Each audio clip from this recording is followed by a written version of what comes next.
My grandfather was a lighthouse keeper in the 1960s. We found his journal, but the last entry wasn't even written in his handwriting. Based on tonight's spooky story, I'm never going near any ocean alone. So grab a blanket, maybe even a snack, and settle in for tonight's Midnight Confessions, Stories from the Dark. Let's get into it. My grandfather maintained an old lighthouse on a small island off the coast of Maine for most of his adult life. The island where the lighthouse is small, just a half-mile stretch of rock and pine that the locals call Gray Shoal. He lived there alone for nearly 20 years and hardly ever had any visitors except for the occasional assistant sent over by the Coast Guard until he married my grandmother. She said he loved being out there.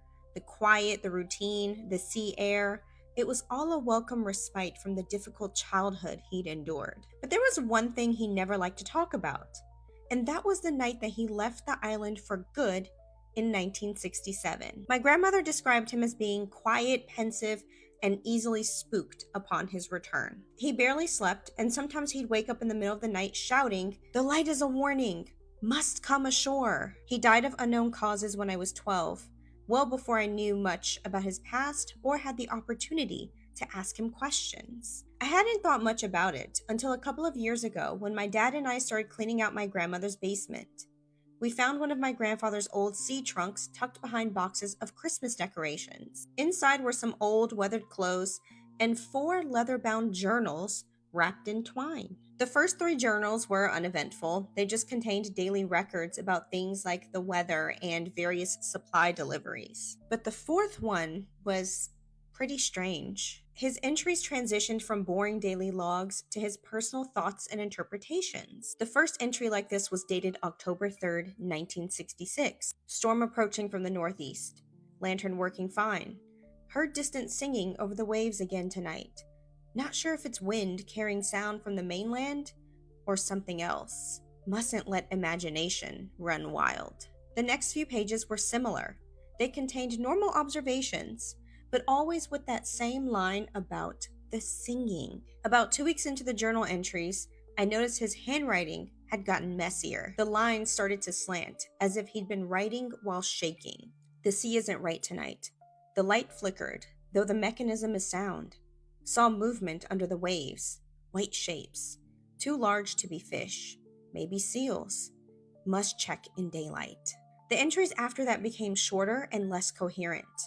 He mentioned hearing footsteps on the stairs when he was the only one there, and once he wrote that he woke to find the lantern room door open and large pools of water on each step leading downstairs. I didn't know what to make of it. I figured maybe he was just lonely or losing his mind after all those years by himself. But then I reached the final entry, dated December 12th, 1966. It started in his normal handwriting. Storm warnings issued. Will stay at post. Saw the light below again. Brighter this time. Like something is rising from the trench. The water glows when it comes close. Then, halfway down the page, his handwriting stopped. The rest of the entry was in a different handwriting entirely. The writing was smaller, in darker ink, and with uneven spacing. It looked frantic. He saw us. The keeper has seen the light. We must come ashore. The light must be fed. Immediately, a cold chill ran through my body when I read that part. My dad, who'd been sorting through the papers behind me, asked what was wrong, but I couldn't really explain it. So I showed him the entry, to which he replied, "Huh, that's weird." That night, I couldn't stop thinking about it. I ended up looking up Gray Shoal online. There wasn't much, but I did find a short Coast Guard report from early 1967 saying the station was abandoned after a structural incident. They claimed the keeper reported a crack in the foundation and left before repairs could be made. But the weird thing is, they also mentioned a replacement keeper, someone named Joseph Harlan, who supposedly took over the post the next day. The strange part is, I couldn't find any record of anyone named Joseph Harlan ever working for the Coast Guard. In fact, I couldn't find any record of someone by that name who resided in Maine at all. A few nights later, I went back to the journal and realized something I hadn't noticed before. On the back inside cover, someone had scratched a word in all capital letters into the leather with something sharp. It read, Return.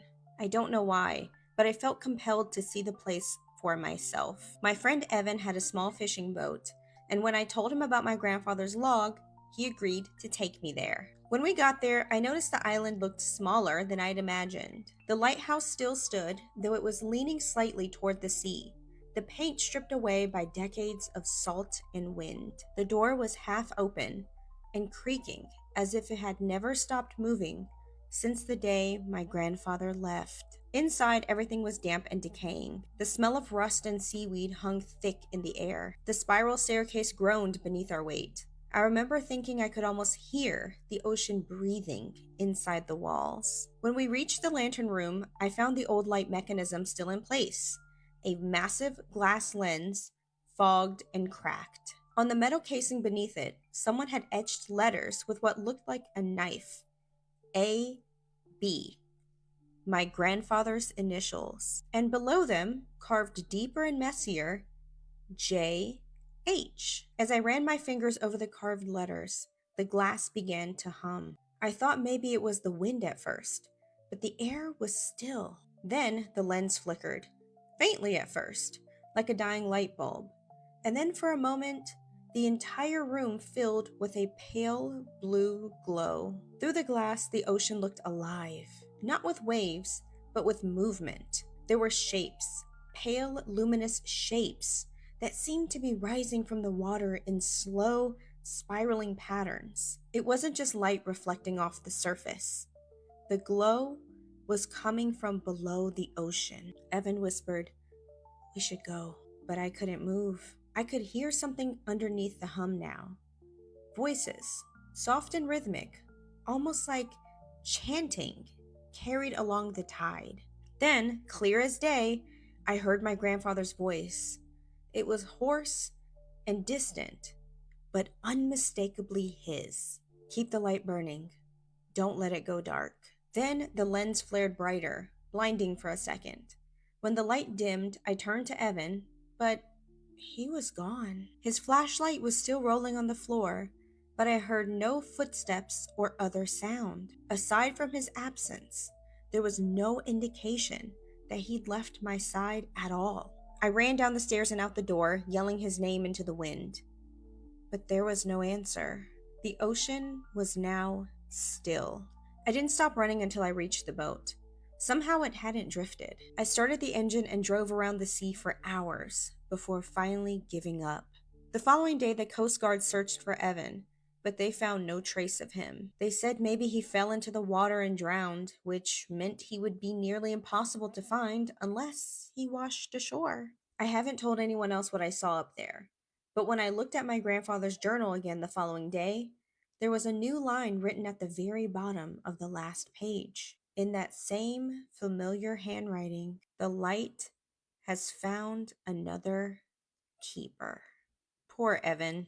This is exactly why you don't go searching when you don't even know what you're looking for. Let me know if you've ever had a spooky encounter near a body of water, and be sure to follow for more Midnight Confessions. Tell me about the time that you experienced sleep paralysis. I'll go first. I've actually experienced it twice, and I cannot believe I've never told y'all this before. Okay, so the first time was probably like 7 or 8 years ago. I was living with my best friend. She has a 2-story house and she had an extra bedroom. I was renting it from her.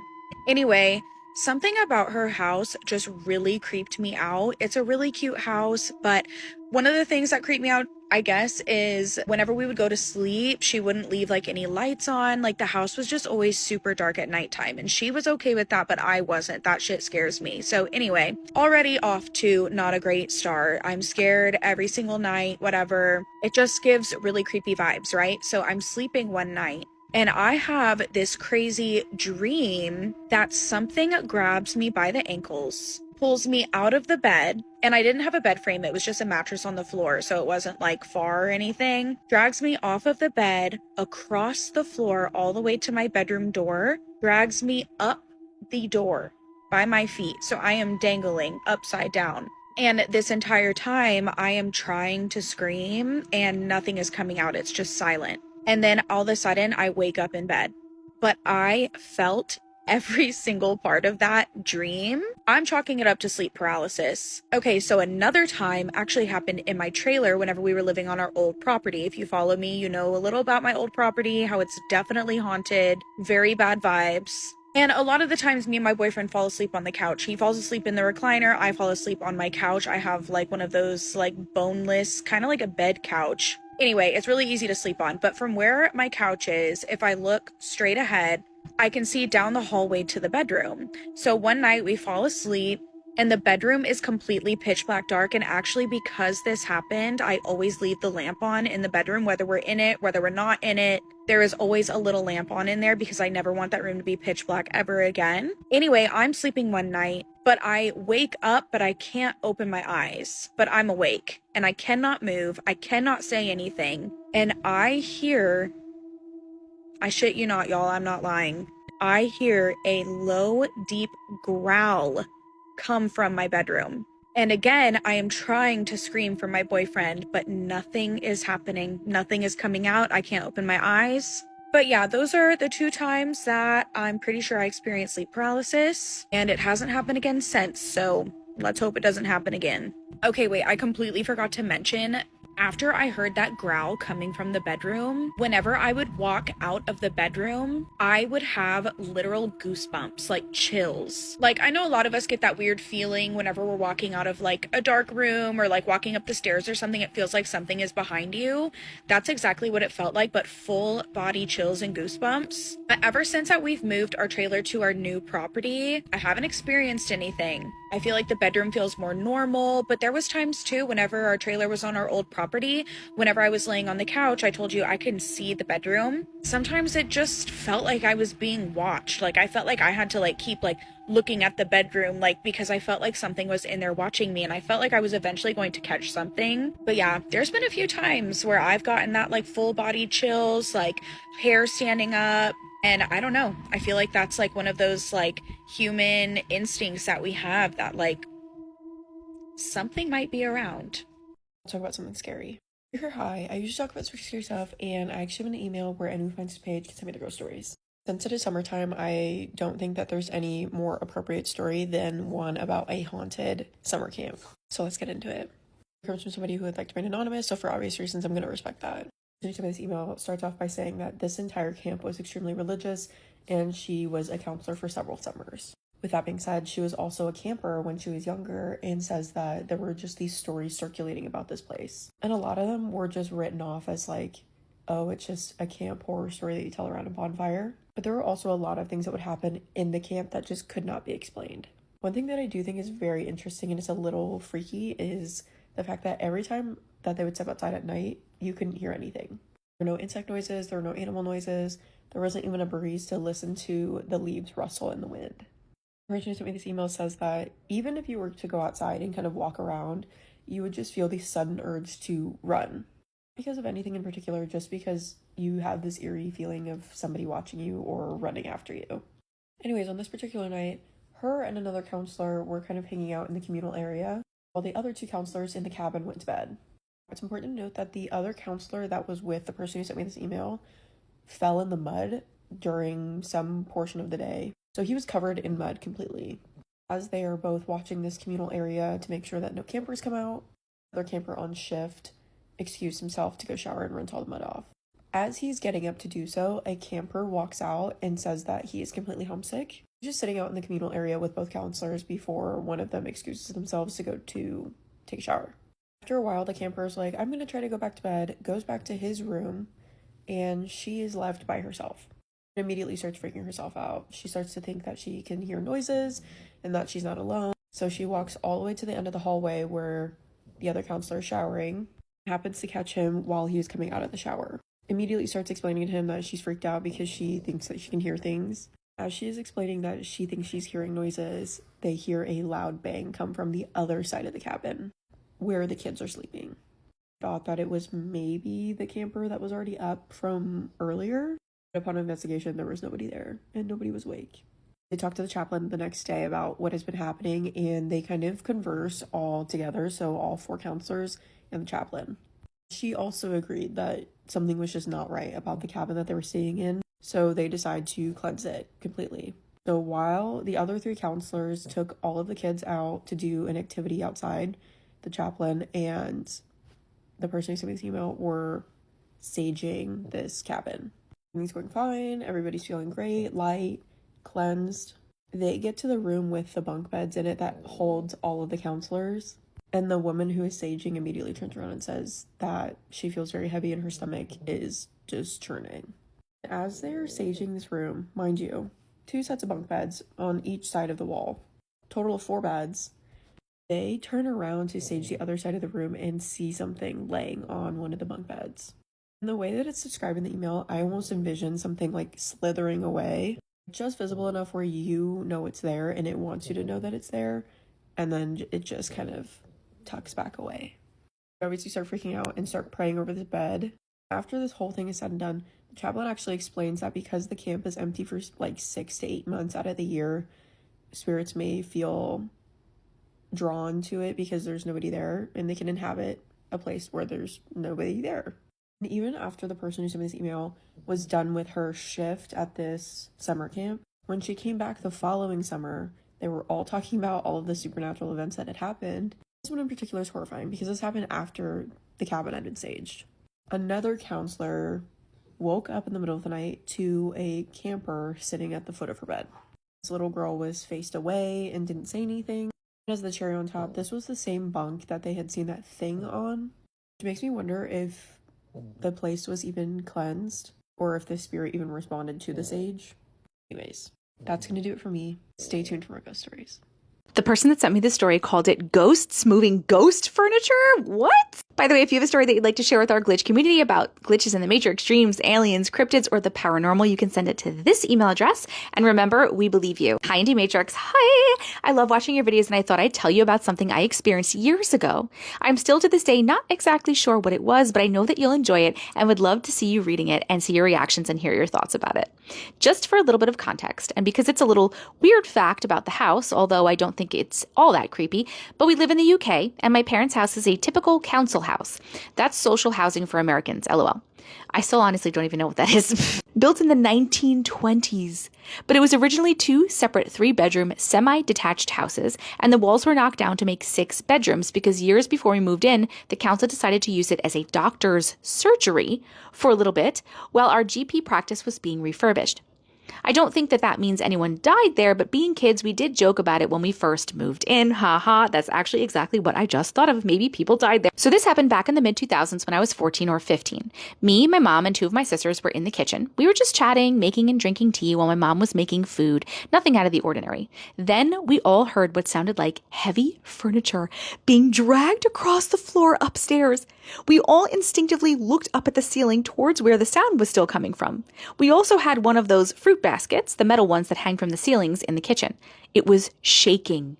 Something was definitely being moved in the room directly above the kitchen. The weird thing is, that room was, and still is, my parents' bedroom that they always kept locked. Locked as in they have a handle on it that's supposed to go on a front or back door, and you need a big key to open it so it can't be picked. That's like a little excessive. What were they doing in there? And the only people with keys were both of my parents, but my mom was in the kitchen with us and my dad was at work.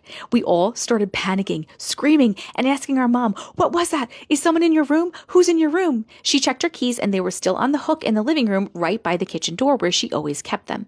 She asked my other sister who had been upstairs if she had taken them and gone into their room, and she hadn't. And we all would have noticed if she came downstairs and took the keys and then came and put them back again. Anyway, but we had to ask. After we'd calmed down a little bit, we all went to check my parents' room because we couldn't just ignore it, and my mom didn't want to go in there alone, so she took your children like a baseball bat. We were all clinging to each other and still terrified. I remember being right beside my mom, holding onto her arm, and she had her arm reaching back, holding onto me with my other 2 sisters right behind me. The door was still locked, so my mom unlocked it, opened the door slowly, and absolutely nothing had been moved. The bed, the wardrobe, the dresser, even the photos on the dresser, everything was exactly where it was supposed to be. We've all spoken about it over the years, still trying to figure out what that was. Most recently, I spoke to my mom. Was it an earthquake? She checked at the time and none had been reported, and they rarely happen in the UK anyway. That wouldn't make sense anyways, as only the fruit basket was shaking. Nothing else had moved, and we quickly ruled out thunder just after it happened. We've had a few other things that happen in their house, like the house alarm going off during the night, but nothing being in the living room to set it off, and seeing people out of the corner of our eye, but no one being there when we looked. But those things we can put down to faulty electrics or our imagination. This is the only thing we can't explain.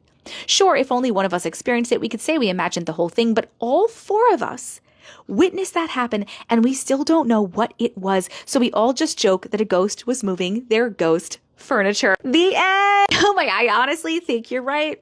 There was definitely a spirit up there moving some ghost furniture around or whatever the fuck they were doing. Who even knows? But there was definitely something up there. But the weird thing that I think is that that never happened again?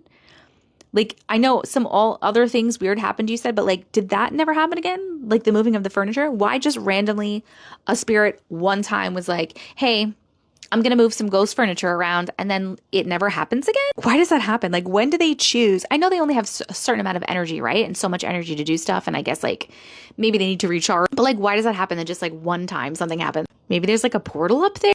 I don't know, but I think your assessment is right. I think there was a ghost moving their ghost furniture, and that was spooky. And I'm glad all four of you experienced it so that you know that like it wasn't actually your imagination and it really legitimately happened, even though we believe you anyway, even if it was just. Thank you so much for sharing. Let me know what you guys think in the comments. This is fucked up. A serial unaliver, if you know what I'm saying, and a paranormal story in one was just sent to me. So this is your warning. Go ahead, scroll if you get scared easy. Email reads, "Hi Casey, I'm sorry if this is all over the place. I've rewritten this like 3 times and I don't know how to say this without sounding insane.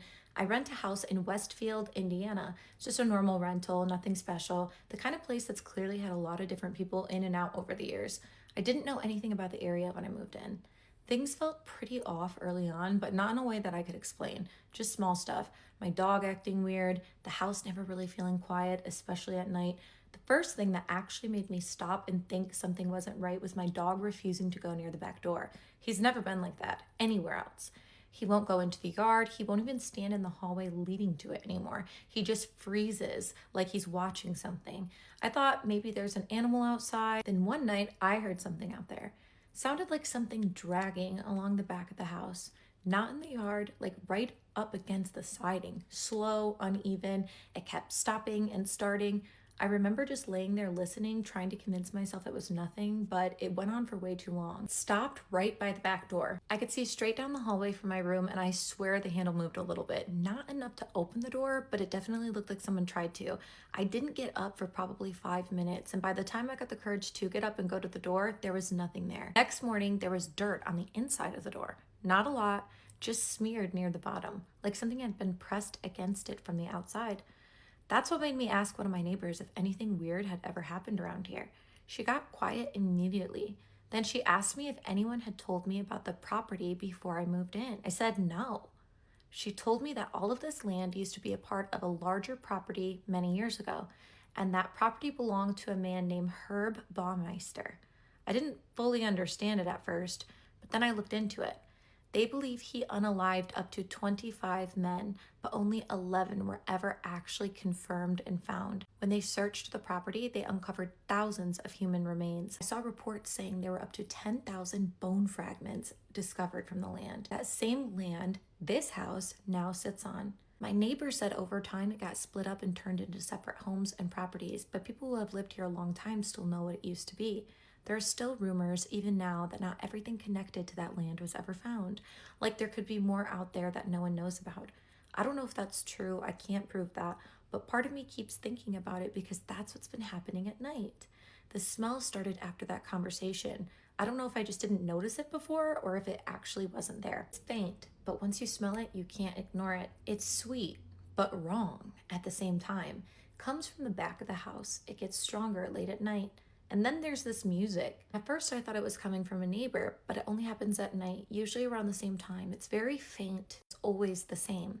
Soft music, like it's playing through a wall or from underground. The other night when I was laying down in bed, everything seemed normal until all of a sudden I started to hear the music again. But this time, not through the wall, not outside, right next to me. The same music, but more clear, like it wasn't distant anymore, like it was in the same room. I swear I don't think I've had a good sleep since. I'm not even sure if what I'm dealing with is connected to what happened here, or if my brain is just making that connection because of the history that I now know of this land. I know that many things have happened everywhere to so many people in so many different places, so I don't know if there's a connection, but something in my gut tells me that it is connected. I just needed to get this out to the people who would understand. Thank you for reading. First off, thank you so much for sending your story to me and trusting me to share it here on my page. I've actually never heard of that serial unaliver, so I'm gonna have to look him up and do some digging into that out of just pure curiosity. But I don't think you're crazy for thinking that that could be connected or that is connected, especially if there's a lot of lore or belief that not everybody has been found within that scenario. You need a spiritual healer to come. You need to be anointing that space. You need to be anointing that space. I understand not everybody can move, like moving is expensive. So that's why when people will say things to me like, why don't your parents move from the house? Like, people don't understand how hard it is to find good housing, how expensive things are, and that literally any place ever could be haunted. But I would be curious to know if this is like a victim trying to tell you something. I don't really know. Those are just some thoughts passing through my brain. But again, thank you so much. If you guys want to send in your scary story, you can send it to the email that is listed above. If you want to hear more scary stories, make sure to go ahead and give me a follow, like, comment, share. As always, thank you for watching. Love you. Bye. I love a good ghost story, but a ghost story in the Appalachian Mountains adds another level of uneasiness to the story. This one is really unnerving me to read out here alone. Grab a drink, grab a cozy blanket, and join me after dark in my garden. Welcome to Ghosts in the Garden. This story starts with me, at the time about 13, and my best friend, at the time about 15, when we were at her house. For context, my friend and I lived in the Appalachian Mountains at the time. She lived with her father and a small brown service dog. The house was a duplex, with someone living upstairs, but the door to upstairs was always locked and blocked by junk. The people who lived there were out on a trip. This house was built on a hill, and my best friend has a deck outside one of her windows that connected to the living room. This was in the wintertime. That whole day I had a weird feeling, and she did too. We had experienced things before that we couldn't explain. After eating a ton of pizza and watching a season of our show, we decided to head to bed. We were both in her room, with the door shut and her dog under the blanket in between her legs. We were watching random YouTube videos when we heard a scratching at the door. I paused the video, and we both looked at the door. The door had a gap under it, and you could see what looked like a shadow in the gap. I whispered to my friend, "Is that your dog?" The friend lifted up the blanket to show the dog was there with us. She only has this one dog, and her dad was asleep, and we were sure of that. The scratching got louder before we heard a soft thud, like a dog or a cat laying against a closed door. I look at my friend, and she was looking out the window next to us. I looked, and we saw what looked like the silhouette of a man or something very similar shaped. There was no way for anyone to get up onto that deck, especially with how quiet it was, as we would have heard them. We both froze as we heard a soft tapping on the window and breathing outside. I started crying, and my best friend held me. After 5 minutes, everything stopped. We looked outside, and there was no one there, and we looked under the door, and there was no longer a shadow there either. The next day in the morning, when we got up, my dad's friend was at work. We looked outside on the deck, and we saw footprints, but they were very abnormally spaced out, nothing like how a human would walk. They went from the woods to the house and then stopped, as if the thing had just disappeared.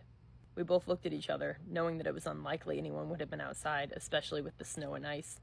We have never heard anything like that again. We have never found out what that thing was, and I don't think we even want to. Something walking from the woods up to your deck and disappearing is the last thing I would want to see. That is beyond creepy. If you have your own story to share, please feel free to email it to me. I would love to see you here again tomorrow for another ghost story after dark in my garden. Bye. We opened the wall behind my shower and found a chair facing the wall where I stood every night.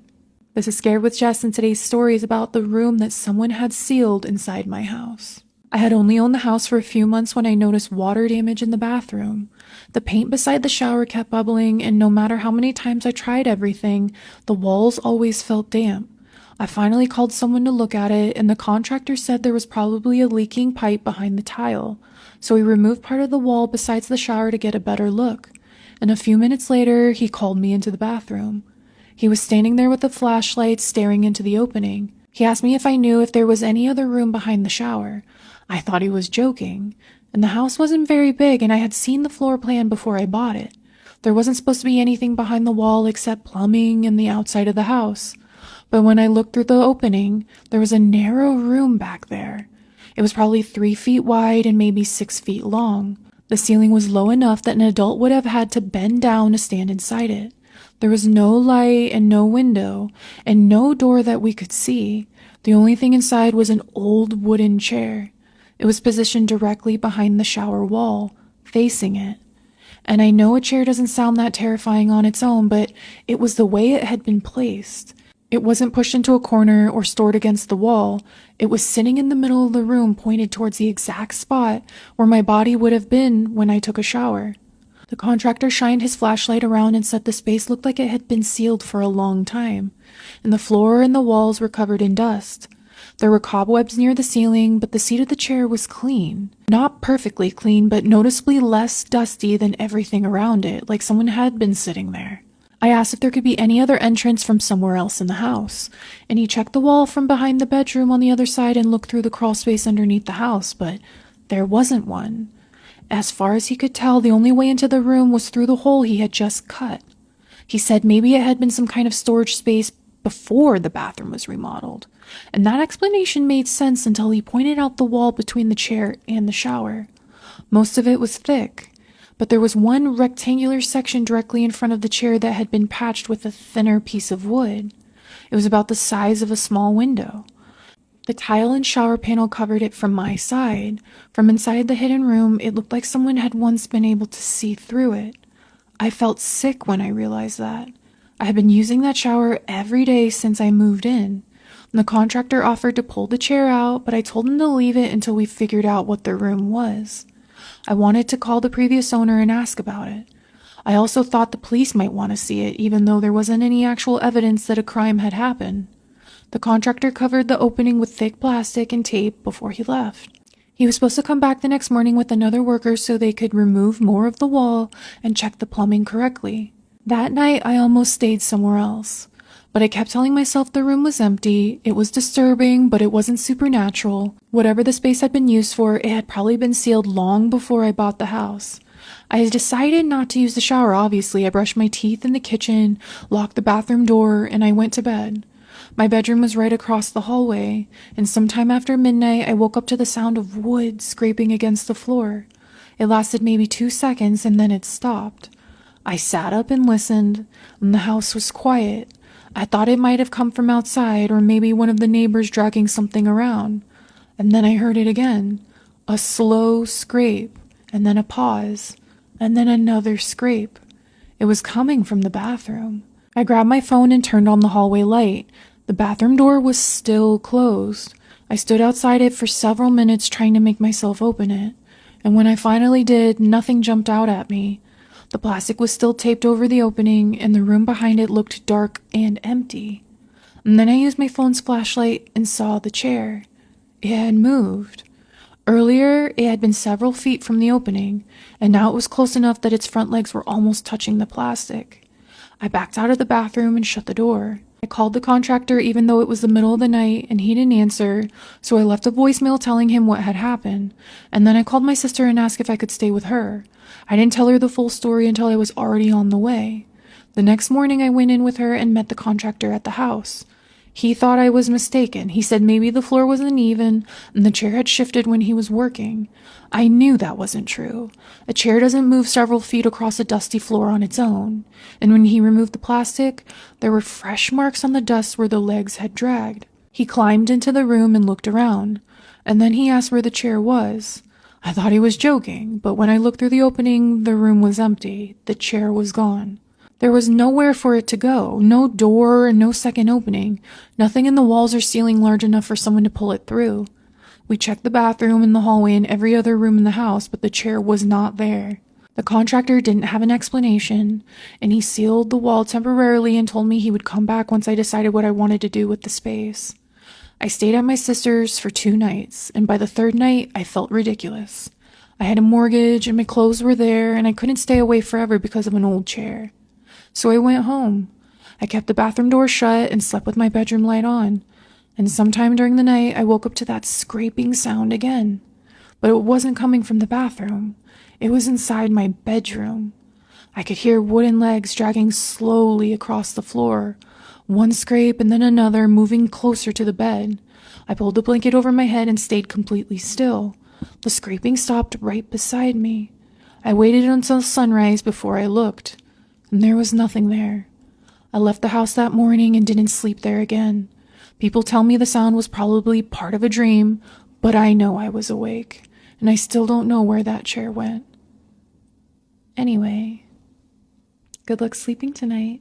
La Santa Muerte got justice for me. So this girl says that she wants to share something that she did and she has no regrets. So approximately 2 years ago, she started working at this food stand on the side of the road. She says that further down the street, there was another food stand that basically sold similar things and it was ran by 3 ladies. She didn't think the girls were gonna be mad about it or that they want to be angry about it or that they wanted to fight about it. With time, these 3 girls would start talking shit to her basically. Now she says one night after work, these 3 girls ended up jumping her. They left her in a really bad state. She did try calling the cops and pressing charges, but she basically said nothing came of it. It took her a little bit of time to get better, but when she did, she ended up going back to work. And she says that every time they would see her, they would laugh at her, they would make fun of her, and they would basically like be laughing at her face. 3 months after that, she ends up bumping into the 3 girls' mom, and they ended up arguing so bad that they almost started physically fighting. She explains that there was this guy that worked at that food stand with her that ends up seeing everything happening. He ends up telling everybody and basically makes fun of her. They didn't get along, so obviously he was definitely against her. She ends up getting home really mad, frustrated that she could do nothing about it. She explains that she's been a devotee to La Santa Muerte for a really long time. She has an altar and she always gets her flowers and candles. That day, she got home, she turns a cigarette on, puts it in the altar, and she starts to talk to La Santa Muerte. She asked La Santa Muerte to make those people who were laughing at her, who were physically hurting her, and make them pay. The same way that they beat her down and talk shit to her, to make them go through it until they said sorry to her. She explains that she was crying when she was asking the Santa Muerte this because she was so angry, like she was so upset at everything that was happening, and she just wanted them to feel the same way that she felt. She also asked la Santa Muerte for one last thing, and that it was that she wanted to see them go through it. She wanted to see them suffer. Not a lot of time passed after this, and the very first person she was able to see was the guy that worked with her that didn't like her, you know, the one that was like spreading rumors. One day he didn't show up to work because he apparently got into a really bad accident in his motorcycle on his way there. She went all the way to where he was and made fun of him to his face. The same way that he did to her though, like let's just remember that. I'm so nosy. I wish I was like there just to see, you know, see his face when she was like, yeah, you stupid fucking bitch. Unfortunately, the other 3 girls, she just never heard from them. She never saw their stand there. Like apparently it was gone overnight and they just like were never heard from again. Now she does explain that she did run into the 3 girls' mom, but that she just looked like she had been going through hell. She was super skinny and she just looked unhealthy. Oh my god.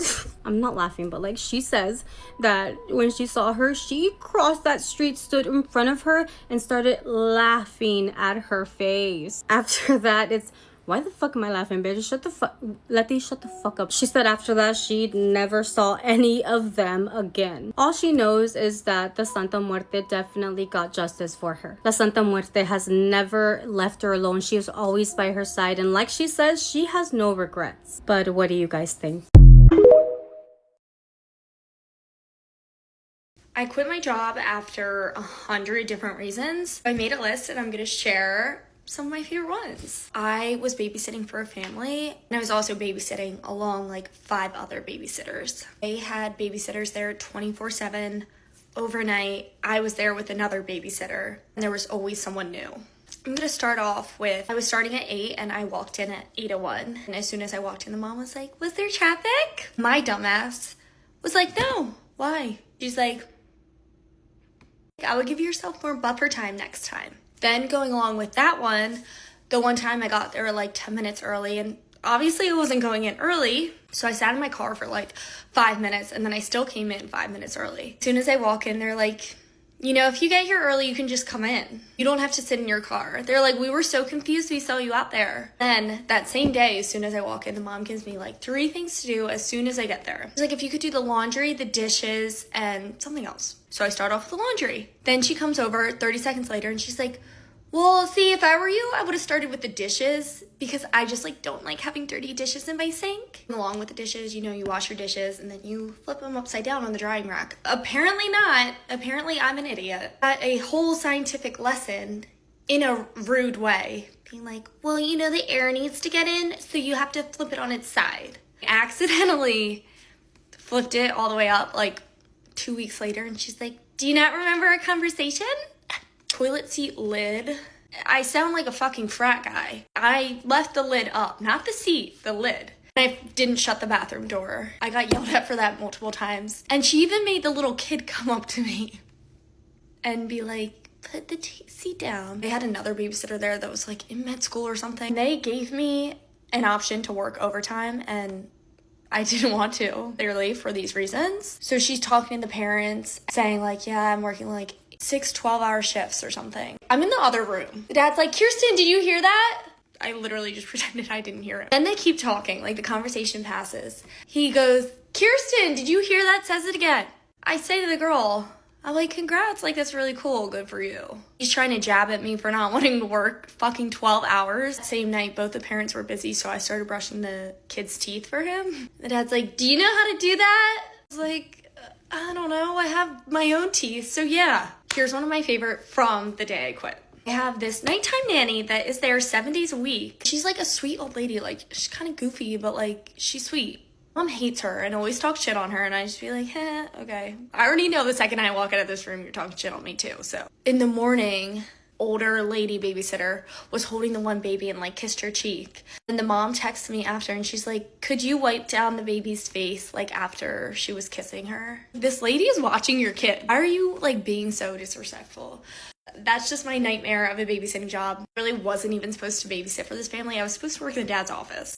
So I'm going to start by saying I'm a skeptic when it comes to practically anything supernatural. I believe there's a natural explanation for things that seem unexplainable, even now. But the problem is I just can't think of a logical explanation to what happened, and I'd like other people to hear it, and maybe someone can come up with a rational explanation. Okay. I live in the UK. This past weekend, me and a couple of friends decided to venture into some local woodland like we've done a few years prior. Life got in the way, and this past weekend was a rarity where we were all free, so we decided to go for old time's sake and make the most out of it and do it again. Yeah, sounds lovely. The plan was like usual: head into the woods, get a fire going, have some beers, have a laugh with no distractions, and camp until daylight. Since the woodland was within walking distance, we headed into the trees. I'm the most experienced in the outdoors and was carrying all the camping gear, axe, knife, cooking tools.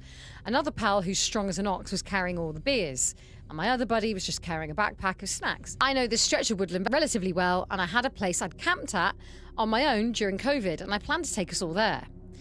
I'd found an old wheelbarrow and I turned it into an awesome little makeshift fire pit, and I wanted to get it going again. However, even though I'd followed my previous path, I couldn't find my last little camp spot. It wasn't just the wheelbarrow I was looking for. There's a distinctive Y-shaped tree and a patch of clear flat ground in front of it. Pretty unusual in a woodland full of bushes. Anyway, after a while I gave up. It was getting to nearly 6 p.m. and we didn't have loads of daylight left, and I wanted to set up camp and get some wood cut before we hunkered down. We found a reasonable spot, nothing like my last campsite, but it would do. Got the fire going, cracked the beers, the night rolled in. We'd agreed to keep off our phones, but we kept them switched on in case of emergencies. However, phone reception was practically non-existent. Around 11 p.m. or so, we had a decision to make. Camp or go home? I was happy to stay, so was my other pal, the beer carrier, we'll call him, but my other mate wanted to head home. He didn't fancy roughing it by a fire. Fair enough. I agreed to navigate him out the woods and come back to my other friend, who I told just to keep the fire roaring so it'd be easier for me to get back. So off we went. Took us a while, but I managed to get us out of the woods, granted a little way from where we entered, but enough for my friend to go alone, as he could see the road. Now I just had to turn back and go back to my friend by the fire. As I was walking back, I figured I was maybe halfway back. I couldn't see any flickering of a fire, but I heard a male voice make a sort of beckoning sound over to my left. Kind of sounded like my friend by the fire, but I wasn't 100%. And then I heard it again. Something told me not to shout back. The voice didn't seem right. I wanted to just get back to my friend by the fire, but at the same time, what if he got nervous being alone and he tried to follow us out and got lost? I kept pushing forwards towards where I know our fire was, and every now and again turning off my headlight, just looking for flickers of fire in the distance. Sure enough, I managed to see the faint flickers of fire, and my friend had his torch beam towards me. His massive frame soon came into view, and he just said my name with an obvious distress in his voice. I said, "Yeah, it's me. Were you just shouting?" By this point, we're both by the fire, and I can see he's really shaken up. He said he wasn't shouting, but he thought he heard someone laughing. Oh. Strangely enough, from roughly the direction I heard the half-beckoning shout. I just told him to relax. We've got an axe, a knife, a machete. He's built like a tank, and I'm 6'1" and fairly broad. No one's going to mess with us on purpose, surely. It's likely just the wind, and your mind plays tricks on you. Just as we were about to crack open some fresh beers, we heard a loud metallic clang. Same direction. We both bolted up. He had his knife, I had a hand axe, and we both just froze, looking at each other. Now, it was obvious. That wasn't wind. We decided enough was enough, filled our backpacks with everything of value, and once we were sure we had everything, we doused the fire, and we started heading out. I decided the best way would be to go the way I just came from, a bit further from our initial entry point, but I've just come from that direction, so it's going to be easy, even in the pitch dark. By heading back the way I literally just came from perhaps 10 minutes before, and then it was just there. The wheelbarrow I'd used years before during COVID. Same rusty hole near the bottom corner, inside charred black with a fire I had roaring over 4 years ago. My friend didn't react because he hadn't been this way yet. I'd been looking for this wheelbarrow, so I definitely would have noticed it before, and it was definitely not the campsite I'd been at prior. Then, I noticed a black glove just below the wheelbarrow. It looked almost new, and it had rubber fingertips just like my friend's, who I'd escorted out no more than 30 minutes ago. None of us touched the glove, we just marched now. My original path out didn't matter, I was just straight line booking it until we got to a clearing. Just as the trees thinned, an almighty metal bang was heard behind us, and I have no shame in admitting we both ran. It sounded like a sledgehammer smashing against something metal. We both got over a field and didn't bother finding the exit, we just climbed the fence. We're not small or super athletic, so it wasn't something we choose to do usually. We found ourselves practically the other side of the woods, which we'd entered. We just headed to the nearest streetlight, and none of us really knew what to say. It was obvious we were both shaken up. I'd camped alone loads of times. I'm used to funny noises in your mind playing tricks, but this wasn't that. Not only that, these woods aren't exactly popular. You never see litter, there's no actual paths or dog walking trails through there. In fact, the only foreign item I've ever seen there in over 10 years is that wheelbarrow. The first thing I did was call my friend, who I'd escorted out originally. He wasn't experienced in woods, he didn't even have his own headlamp or torch, he'd been using mine. So the likelihood of it being him playing a prank was non-existent, but I called him anyway. He was at home. I could hear his girlfriend talking in the background. When I told him what happened, he couldn't believe it. He asked me if I picked them up, and I said, "What?" And he said, "His gloves." He'd accidentally left them at our camp when I'd escorted him out, but he figured we'd grab them in the morning. I've been meaning to go back and see if the wheelbarrow is there in the daylight, but something feels off. Even writing this, it feels like something was seriously wrong with the whole ordeal.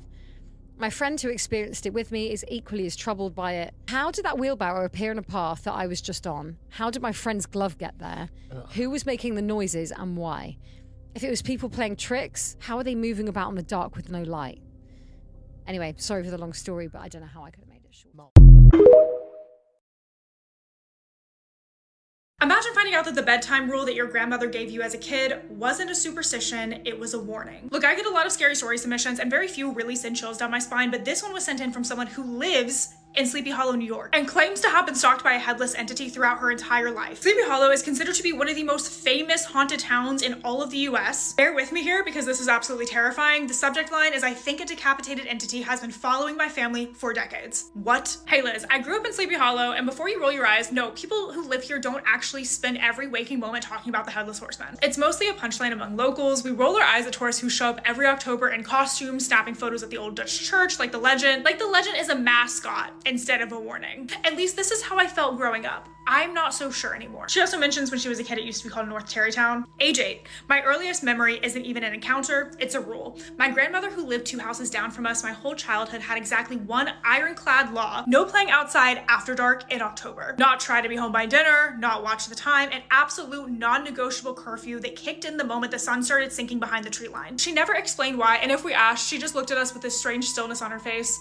and said the same thing every time. When the woods get quiet, come home. We thought that this was just an old woman superstition. Every town has one grandmother that's like that. But one night, my cousin Danny and I decided to test it. We were cutting through the trail behind the Hendersons' property, a path that we'd walked maybe 500 times day and night without a second thought. It was maybe 7:30, not even that late. About halfway through, the woods did something that I had never experienced before or since. They were silent. There really wasn't any wind moving the leaves, no distant traffic hum from the main road. It was like someone had put the entire forest on mute. Danny grabbed my arm and neither of us said anything until we heard it. Footsteps behind us, not running, not scrambling, walking. Slow, deliberate, and heavy. Also with this strange double rhythm, like 2 feet landing in once instead of alternating. We froze and the footsteps stopped exactly when we did. We started walking again, a little bit faster now, and the footsteps matched us step for step, staying the same distance behind us no matter how quickly we moved. Neither of us turned around. I don't know why. Some instinct older than reason told us not to. We just walked faster and faster until we were running, branches snapping against our arms until we broke out of the tree line into the orange glow of the streetlights at the edge of the neighborhood. And the second that our sneakers hit the pavement, the sound behind us vanished. We didn't talk the whole walk home, and when I walked through the door, breathless and pale, my grandmother didn't ask what happened.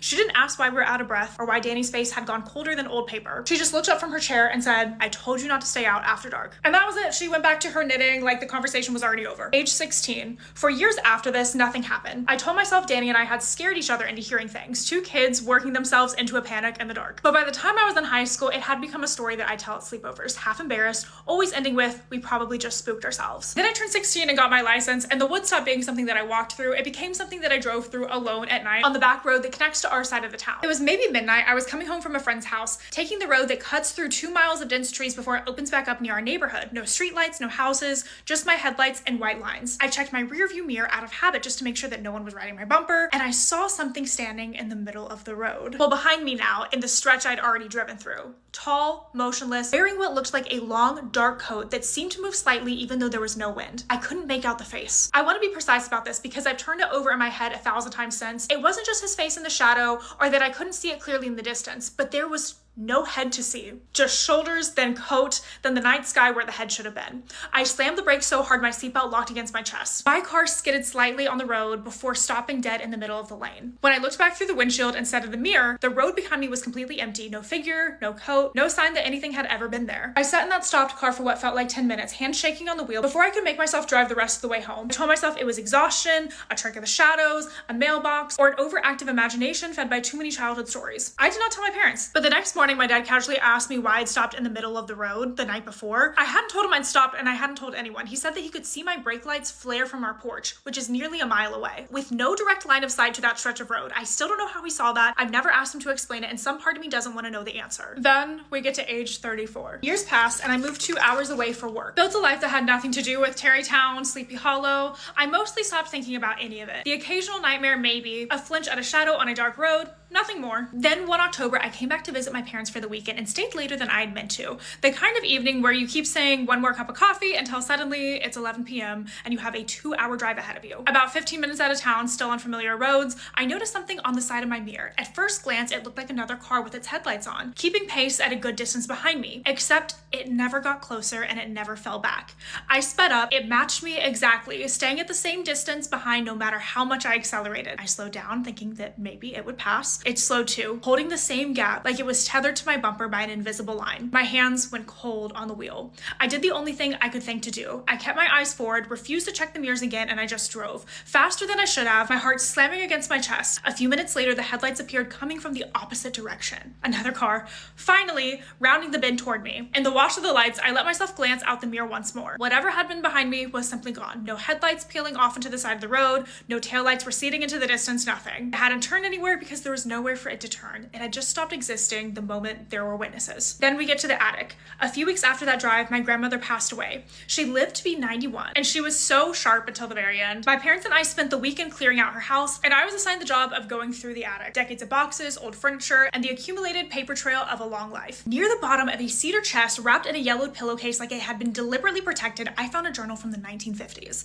Most of it is exactly what you'd expect. Recipes written in her looping cursive, notes about the church bake sale, a few lines about about my grandfather courting her, but one page stopped me. It read, in handwriting pressed so hard to the paper it nearly torn through, "If you hear him behind you, don't look. He wants you to look." I kept reading because that wasn't the only entry. Over the following pages, spanning nearly 20 years, she described seeing the quote-unquote writer on 3 separate Octobers. Once outside the cemetery gate just after sunset, once on the wooded road, much like the one that I'd stopped on when I was 16, though she never named which road it was, and once at the edge of a field at dusk, simply standing there at the tree line facing the house. Every entry described the same sensation word for word, like she'd settled on the only language that fit. She wasn't being chased, she was being watched. And that brings us to today. Maybe it's just a family coincidence, 3 generations feeding the same childhood fear into each other until it becomes something that felt real. Maybe growing up surrounded by the legend planted a seed into our heads decades ago, and it simply grew in the way that stories do, passed down until they start to feel like a memory. Or maybe every legend starts because enough people across enough years experience something that they can't explain,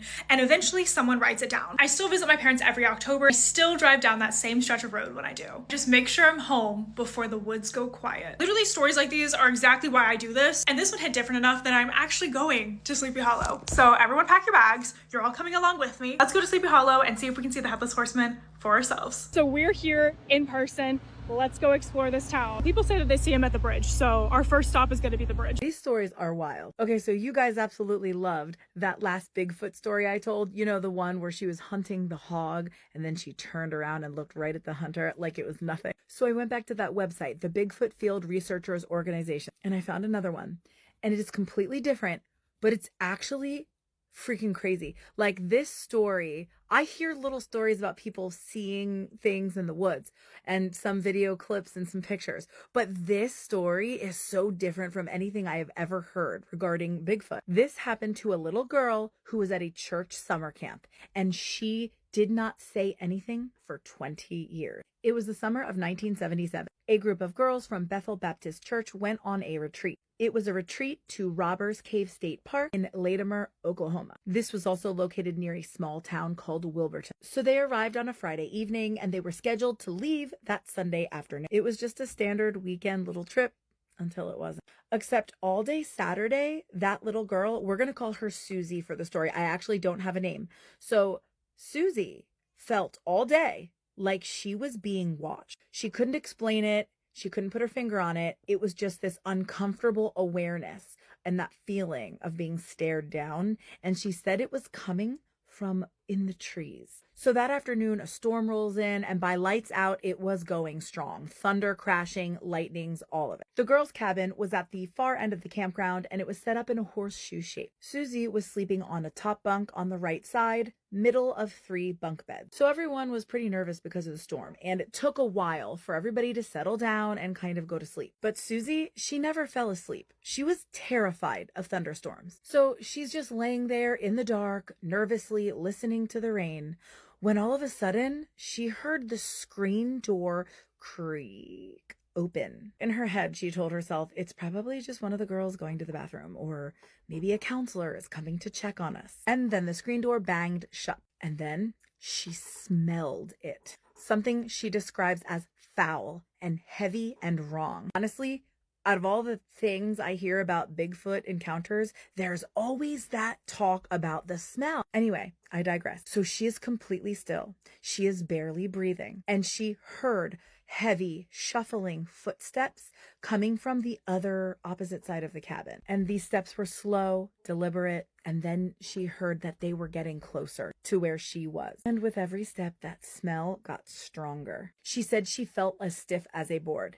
And then she also felt its presence above her from behind. She heard deep breathing and then a soft, low growl coming from above her head. Oh my gosh, I would have passed out. But she said she was confused because she was on the top bunk, remember? Whatever was making that sound was taller than the top bunk. And Susie wanted to scream, but she couldn't. And then she starts to hear it walk towards the foot of the bed where the window was.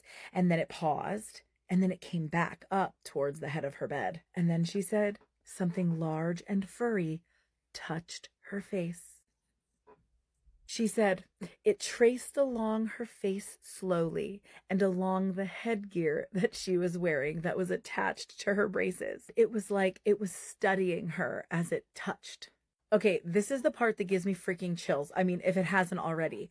But she says the next thing she remembers is just waking up the next morning. And get this, she was on the floor beside her bunk bed, still inside her sleeping bag, and the pillow was under her head. But she somehow got down to the floor without obviously the trauma of falling. She has no memory of how she got there. And she's telling herself it was probably a nightmare, a bad dream that came about because of the fear of the storm, right? And she was almost about to believe herself when the other little girl that was sleeping below her bunk grabs her to tell her something. This little girl told Susie she was awake the entire time and she saw it. She said there was a big, tall, black, hairy creature standing behind her. The reason she didn't scream or move or try to get help was because she genuinely thought that it would unalive her. And the two of them made a promise that they would never tell anyone what happened. But I don't understand that. Like, as a child, I would have been immediately telling somebody. Also, I don't know the details on if that little girl on the bottom bunk saw the creature take Susie from the top bunk and then eventually bring her back to the floor. I don't know. I have so many questions. So yeah, took Susie 20 years to gain the courage to say something finally. Insane, wild, crazy. What are your thoughts? And if you're new to the whole Bigfoot topic, do you believe in Bigfoot? There are so many theories. Everybody wants the proof before you guys even ask. This was in the 70s, okay? Little girl on a cabin trip in the 70s, all right? Don't come for me about the proof. Or do we think it was something completely different? Or just a little girl's wild imagination on a stormy night? All right, drop them down below. And if you're interested in Creepy Storytime merch, click the link in my bio. And if you're new here, you gotta follow for more Creepy Storytime. Some voices sound exactly the same as the people you know, until they don't. 4 years ago, I used to live in a small house with my grandma, and woods surrounded us. I think our closest neighbor was probably like a half-mile away. It was always very, very quiet at night. One night, I did sleep over at my friend's house, and I got a call from my grandma, and she asked me if I was outside. And I said, no, like, why are you asking? And she said, never mind, and she hung up the phone. The next morning, I asked her what had happened, and she told me that a fox wandered into the yard, and she said that it just sat there staring at the house, and the problem wasn't the animal itself, but I guess it was the way it was moving. She told me that every few seconds it would like jerk its head like the same way, almost like someone was replaying the same movement over and over again. She watched it for almost like 3 minutes, and then she saw it back itself up into the woods. Fast forward 3 days later, I'm home alone because my grandma is out visiting other family. I started to hear scratching noise coming from the living room. It kind of sounded like tree branches scraping against the window. When I went to go look, it looked like there was 4 like long scratches going down the window. It looked like claw marks. I don't know. I went outside to go investigate, and as soon as I got outside, something felt very, very wrong. It was that feeling where your gut is just telling you that you need to leave the area right away.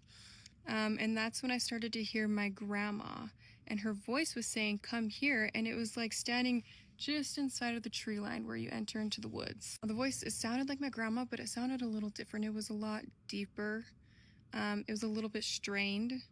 I knew that my grandma was supposed to be 4 hours away. This could not have been my grandma, so I started to run back to my house. I went outside the front door, so tell me why my back door was wide open. I have no idea. I got in my house, I locked my doors, I ran upstairs, and I called my grandma, and I said, are you home? And she said, no, I'm still a few hours away. Before I could say anything next, I heard knocking at my door, my bedroom door. And it was like 3 knocks, and it said, open the door. The voice was in my grandma's voice, but I'm talking to my grandma on the phone. It ain't my grandma at the door. And I sat there and I was frozen. And then it knocked again, open the door. That time it sounded a lot less like my grandma and something trying to impersonate my grandma. They started pounding on my door. It was actually shaking my walls. I literally pulled the blanket over my head like I was a little kid.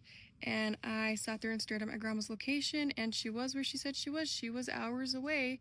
I stayed under that for hours until I got a call from my grandma telling me that she just pulled up in the driveway. And so I went out of my bedroom. My house was empty, but I did notice that there were 4 long scratches on my bedroom door. The next morning I told my grandma everything, and she just kind of stared at me, and I asked her what's wrong, and she told me that that is exactly what happened the night that I was away too. She said that fox that was outside of her house, it was actually a voice using my voice telling my grandma to come outside, but she knew it wasn't me because she knew that I was gone. We moved a month later, but I still think about what would have happened if either one of us would have opened up that door on one of those nights. Series of spooky stories, except for it's other people's houses horror stories. They had a naked mom. The first time I went over there, she walked into the living room completely naked, and I thought it was because she didn't realize we were there, but no, she walked around naked the whole time. I spent the night that night, and their mom had a gentleman friend over that night and had loud, sexy time in a room that was missing the doorknob, and her son sat and watched them having sexy time through it. I never went back over after that. That should be a charge. Has to be. Went to a family friend's house for a few days, and one night they made a nice steak and potato dinner for the adults, and us kids had to eat hot dogs on sandwich bread. They wanted to take my phone overnight. I called my mom and told her to pick me up immediately. I will literally never forget them saying, "We'll take your phone at 7 p.m. I said, okay, I just have to call my mom and tell her. And when I called her, I told her to pick me up. Because the fuck you are. Why would you feel comfortable taking someone else's kid's phone from them? I asked to leave a nightlight on when I slept over at a friend's house, and the mom asked why. I said, I'm afraid of the dark. She said, why? I said, I don't know, ghosts. And she kept me up until 4 a.m. reading me the Bible to show me that the only ghost that existed was the Holy Ghost. I was 8. This didn't happen to me but my sister. She went over to her friend's house for the first time ever to sleep over. Her friend had slept at our house multiple times before, and they fed my sister guest food. The entire family ate a steak dinner while my sister was given a PB&J for dinner. She called my mom, and she was furious and picked her up immediately. Because what is guest food? What do you mean? That is audacious. The mom came out of the bathroom and said, it's your turn to take a bath. I asked how to let the water out of it, and she said, oh no, we all use the same water. I called my mom to come get me. Ew. I was peeing, and the mom kicked the door in and very sweetly said, hi, honey, we don't close doors here. I was like, okay. So many of these could be charges. I went to a sleepover in 3rd or 4th grade for a classmate's birthday. She had a foster sister who was not allowed to participate in the party. Her room was the size of the small closet, had no personal touches. After dinner, she was made to remain in her room. The rest of the night while we played games, had cake, and did presents. Never hung out with that classmate again. Do they think this is fucking Harry Potter? Did you tell your mom? And did she report them? When I was 16, I went to my friend's house for the first time. I went with her family to McDonald's. They all ordered something off the regular menu, but her mom told me that I have to order off the dollar menu. I pulled out my debit card and ordered my own food. I wasn't expecting them to pay for me anyway. If I am taking my kid and her friend, family, whatever, to a fast food restaurant, either we are all getting something off the regular menu or we are all getting something off the dollar menu. To exclude kids out of things, that is so fucking weird. I went to a birthday party sleepover, and apparently I was coughing in my sleep. The dad came downstairs, woke me up, and told me that I needed to go upstairs because I was keeping him awake coughing. I asked how, since he was 2 floors above me, and he said, we leave the intercoms on so we can hear the conversations. My first and only sleepover there. The naked stepsister who was 17 and full naked in front of her little siblings and her stepdad all the time, like doing cartwheels with her clam out. What? The mom scratching her feet with the silverware and it going back in the drawer without being washed. You can't eat at everybody's house. You can't eat at every... Their pets licked the spoon and she was using it to make spaghetti sauce. Didn't rinse it off. This one is so weird. I stayed at a friend's house, and every night her mom would sit in the pitch dark on the couch, which, keep in mind, faces right down the hallway so she could see every door. So every night she would shut all the lights off and just sit on the couch and watch down the hallway. But I got up one night around 2 because I needed to use the bathroom. The second I opened the door, she whispered, I see you. Turn around and go back. I froze dead in my tracks and said I just had to use the bathroom, but her response was, if you're in the room, the things can't get you. I have never moved so fast to get into a room and close the door in my life. We had all gone to bed around 9:30, so I had figured she was in bed, but she indeed was not. And when I woke up her friend and her sister to tell them what had just happened, we decided to go see how long she was going to be staying there. She was there from 9:30 p.m. to 5 a.m., and that's when they discovered that she was doing this every night for years. What things do you speak of?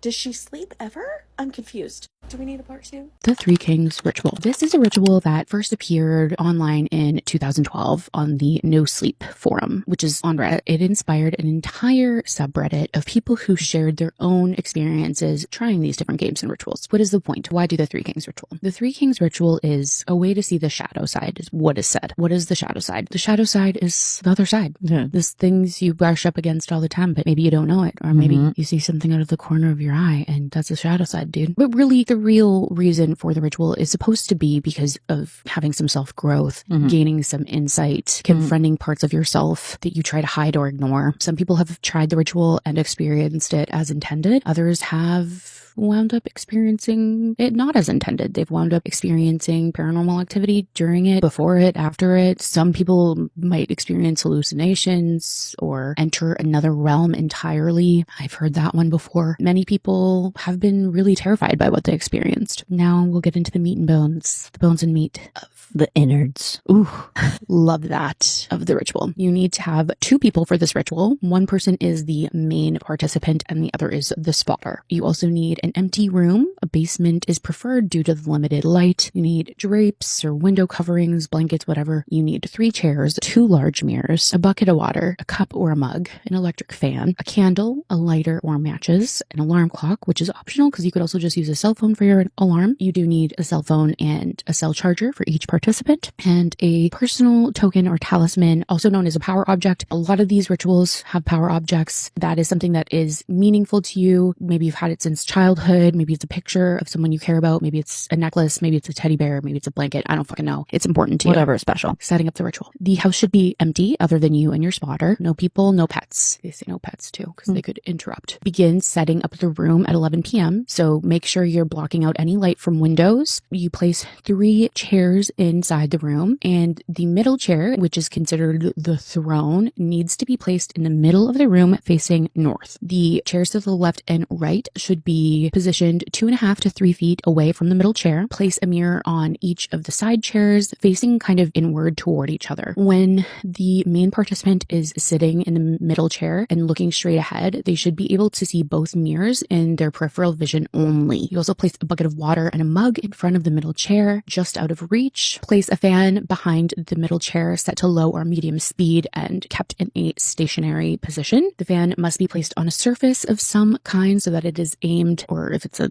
standing fan, that's fine, just so that it's the same height as the participant's midsection or head. Its placement is essential, okay, because the purpose of it is to extinguish the candle if the main participant's body is moving around during the ritual for some reason. After setting up, both participants must leave the room and go to bed. They do have to leave the door to the room open. Okay, essential. Leave the door to the room open. If it doesn't have a door, don't do it in that room. You can't do it in that room. Now, the candle, lighter, and alarm clock or cell phone need to be near where the participants are sleeping. Make sure the phones are plugged in, and both alarms, if you're not sleeping in the same room, should be set for 3:30 in the morning. Go to sleep. The main participant needs to go to sleep specifically holding their personal talisman or power object. Now, performing the ritual, they will wake up at 3:30 in the morning when their alarm clock goes off, and the spotter should now set an alarm on their phone for 4:34 in the morning. Keep all of the lights off in the house throughout the entire ritual. The spotter can hang out anywhere in the house except for in the room where the ritual is taking place. The main participant lights their candle, takes their personal object or personal token and their cell phone into the ritual room and shuts the door behind them. They need to be seated in their throne by 3:33 in the morning, and they sit in that chair for 1 hour and 1 minute and are not allowed to look anywhere but straight ahead. They are forbidden from looking at the mirrors. No matter what they see, no matter what they hear, no matter what they feel, they're not supposed to look directly at the mirrors. At 4:34 in the morning, the spotter should open the door to that room and call out the main participant's name. If they don't respond, that person should then call the main participant's cell phone. And if that doesn't work, they need to walk up to the main participant and use water to splash them in the face. Here are some warnings about the ritual. No one should proceed with the ritual if the alarms of either person didn't go off at exactly 3:30 a.m. I've had people be like, why wouldn't an alarm go off off at 3:30 in the morning. If it's set for 3, it generally happens. Paranormal, dude. Yeah, paranormal. If either a cell phone didn't charge, if the door to the ritual room is now closed when it was specifically left open, if the fan has been turned off or unplugged. Also, the reason for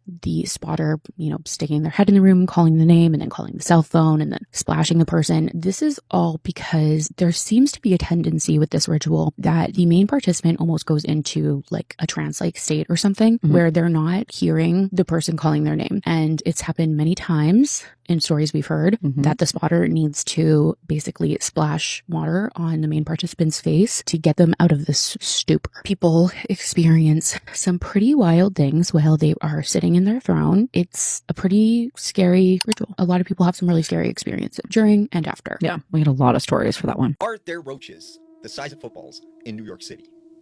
Now, there are many people who have claimed to have seen these ginormous roaches in the slums of New York City.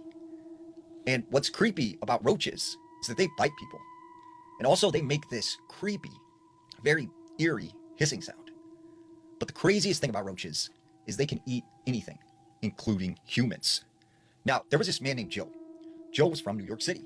And in the 80s, he managed this apartment complex in Queens. Now, he said he met this landlord who wasn't a great guy. And he said he offered him a room at this apartment complex as long as he would manage it and take care of the maintenance. So Joe, being short on cash, jumped at the offer. Well, he said his day-to-day tasks were, fixing things around the apartment complex, collecting rent, and sometimes taking out the trash. When he first moves in, he said the weird thing he noticed is every night he would hear this weird sound in the walls. He said it sounded like something was moving in there. At the time, he thought maybe it was just the plumbing, or possibly the radiant heat. And he chalked it off to just that. We sat down in the basement. There was a tenant named Mr. Williams. He had lived there for a very long time. He was quiet. He didn't talk to anybody. He said you rarely seen him. So one day there was a knock at his door. And he was surprised when he opened it to see Mr. Williams. And Mr. Williams says to him, hey, I am having a roach problem in my apartment. And he said, it's not that there's a bunch of roaches. He said there are some very large roaches, almost the size of footballs. Can you come spray or something? So he said, okay, I'll come tomorrow and I'll take a look. So Joe goes down to the basement and goes to this guy's apartment. When he opens Mr. Williams' front door, he is shocked to see this apartment is completely swarming with cockroaches.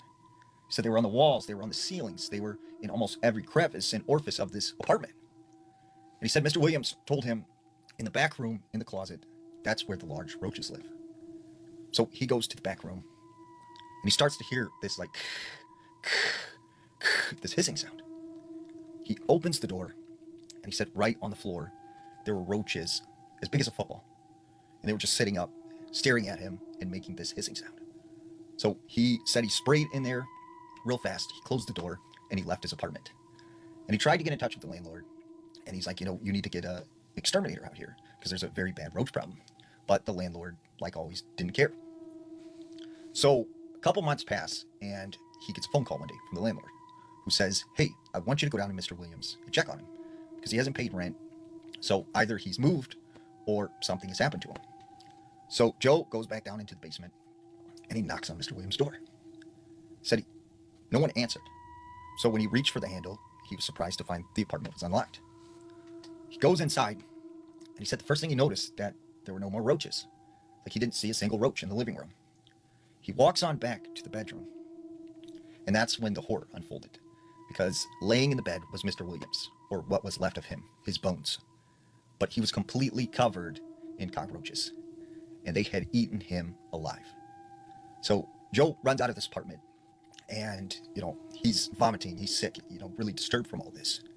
But he didn't move because he had nowhere else to go and he couldn't afford another apartment. So he stayed there for a while. And he said night after night, he would hear these sounds in the walls. He couldn't help but think, were these the very large roaches? And that's when he said one night he was asleep.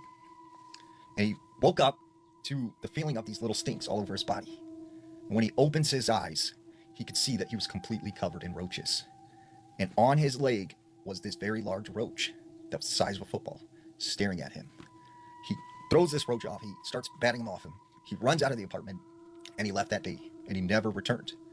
But he was adamant that those roaches a Mr. Williams. There's a Walmart in Galveston, Texas. It's probably the most haunted place in America.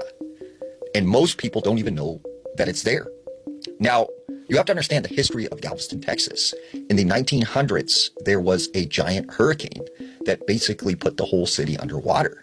And you had over 6,000 people who passed away. Now, where this Walmart is built, during that time of the hurricane, there was an orphanage. And when the hurricane hit, it completely put the orphanage underwater. 100 people at that orphanage passed away, 90 children and 10 nuns. And it's said that the spirit of those children still haunt that Walmart to this day. Now, if you go to this Walmart, you'll notice that it's kind of eerie. And they close at 10 p.m. The people that work there do not like to stay late because a lot of weird things happen, such as toys turning on by themselves, hearing children's laughter, seeing children running through the aisles. Now, there was a story from one of the workers who worked the night shift. They were restocking the children's area where the toys are located. And as this worker goes over to their pallet, they begin to hear children laughing and they hear all these toys turning on. So they go over to this aisle and they see about 6 or 7 children playing with all the toys. And they're dressed in 1900s looking clothing.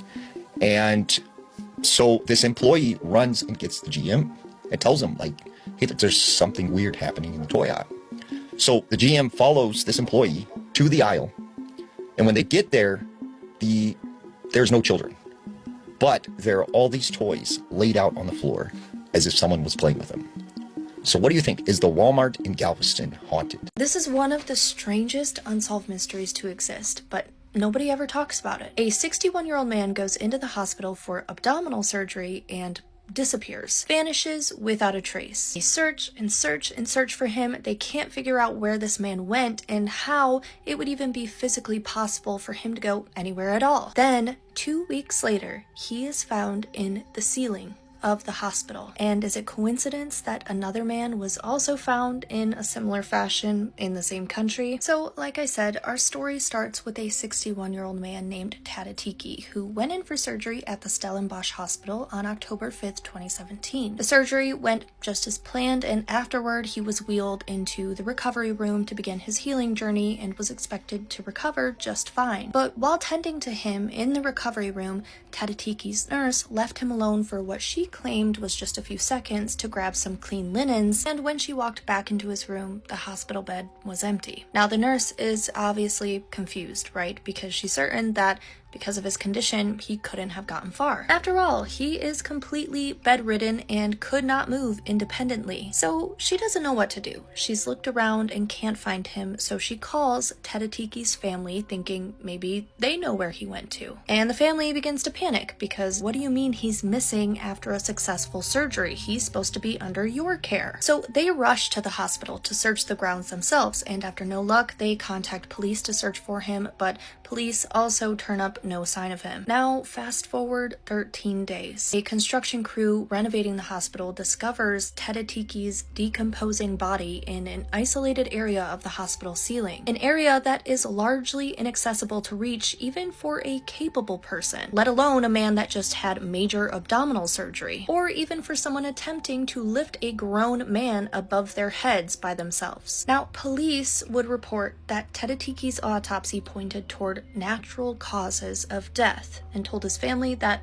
nothing more could be done. 2 years later, a 53-year-old construction worker named Sandil was admitted to a different hospital but had something very similar happen to him. Sandil was brought to the Mahatma Gandhi Memorial Hospital after suffering a broken femur during a construction job. After having an assessment, his doctor suggested that he be transferred to a different hospital for treatment. But as Sandil waited for this transfer, he somehow vanished. Just like in Tadatiki's case, a nurse had stepped out, came back in to check on him, and found him missing. A search was conducted, no trace of him was found. But weeks later, when hospital staff began complaining about a foul smell and a leak dripping down from the ceiling, they found Sandil, a man with a broken femur, inside the hospital ceiling. So obviously there's a lot of questions here. How would both of these men even be able to walk around in their state without someone noticing? And If someone in the hospital is responsible for their deaths, why? How? What for? Let me know your theories in the comments. According to a follower from Croatia, her grandfather once stopped for coffee at a house in the middle of the woods, and when he came back a few hours later, the house had completely disappeared. So this story was sent to me by a follower that we're going to call Trixie, and she told me that this happened to her late grandfather, Mirko. And this happened around the mid to late 1940s near Zagreb, Croatia. And according to her, her grandfather spent most of his free time wandering the forest looking for mushrooms. And before the comments pop off, like I know that they're gonna, no, Grandpa was not sampling the mushrooms before any of this happened. So keep that in mind. Anyways, he knew those woods so well that he can navigate them without a map and practically blindfolded, right? He grew up there. He knew every trail, every stream, every single clearing. And one late afternoon, while hiking deeper into the forest than he normally does, he came across something that he'd never seen before. And it was a very small house that sat in this open clearing. And outside were 4 people that were just relaxing beneath a large parasol with coffee and wine on the table and some cheese and, some little finger foods, so to speak. Now, thinking it was some small countryside cafe, he walked over and politely asked if he could, have a cup of coffee. The group smiled and they welcomed him very, very politely. And according to Mirko, they were unusually friendly. And people were, but they were a little more friendly. They talked for several minutes about the forest, about the weather, and where the mushrooms were growing during that season. And when he had finished his coffee, he reached for his wallet, but they absolutely refused to take any type of money from him. Instead, one of them just smiled and they pointed deeper into the woods and they said, "Hey, if you're looking for the mushrooms, you're going to find them over there." And they pointed in a certain direction. Mirko thanked them, and since he didn't need his shovel while picking up mushrooms, he left it leaning up against a tree right beside the house because he was going to have to walk back that way. Then he followed the direction that they had given him, and according to him, he found more mushrooms than he had ever seen in his life and more than he had ever picked and during any season. He said his basket was overflowing within an hour. Absolutely excited, he decided to bring some back to the kind strangers who had helped him earlier and gave him the free cup of coffee. But when he had returned, the house was gone. Not abandoned, completely gone. The parasols, the tables, the chairs, the people, everything had vanished by the time that he had gotten back. The one thing that was still sitting there was his shovel, exactly where he had left it, up against the tree. Mirko searched the entire clearing thinking that maybe he somehow had taken a wrong turn, maybe he was on another path, anything to try to make sense of it. But he knew those woods better than most people, and he knew he was in the right location from where he was last time. The next day he returned with a friend, and neither of them could find any trace of the house. But the tree and the shovel were still there. Years later, an elderly local reportedly told him something that changed the entire dynamic of the story. Long before Mirko was born, there had been a mountain lodge that was built in that exact clearing. And it was known for serving travelers coffee before they continued through the forest, but according to local records, the lodge had burned to the ground decades earlier. Nothing had ever been rebuilt there, long before Mirko was even born. And Trixie told me that her grandfather never changed his story. Not once. Everything was exactly the same all these years.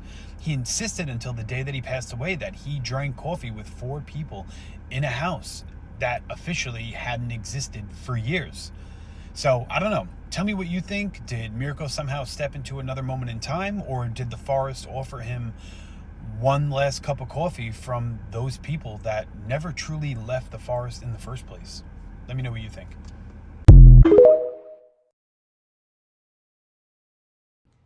I've seen strange entities my entire life, but only one of them has ever spoken to me, and what they said still haunts me. Scary story time. Hi everyone, my name is Pedro. I just want to share something that happened to me back in 2021 when I was 17 years old. I'm looking to see if anyone has ever experienced anything similar. First, I want to highlight that I have been seeing these kinds of entities since I was a child. To this day, I don't know why I see them, but I've gotten used to it. It's not something I want or look for. I can just be walking down the street, completely distracted, and suddenly I see an extremely strange being. Over time, I learned to simply ignore them and move on. But this one night was different. I used to stay up very late playing video games online with my girlfriend. One night, I stopped playing but stayed on the phone talking with her. I shared a bedroom with my brother, but he was a very heavy sleeper, so my talking didn't disturb him at all. It was late into the night, around mid-dawn, while I was still on the phone, when I noticed a tall, dark entity standing in the corner of my room, facing the wall. As usual, I tried to just ignore it. Suddenly, the entity started walking towards me. At the time, I slept on the top bunk of a bunk bed. This being was so tall that it stood about 1.50 meters, nearly 5 feet, above my bed level.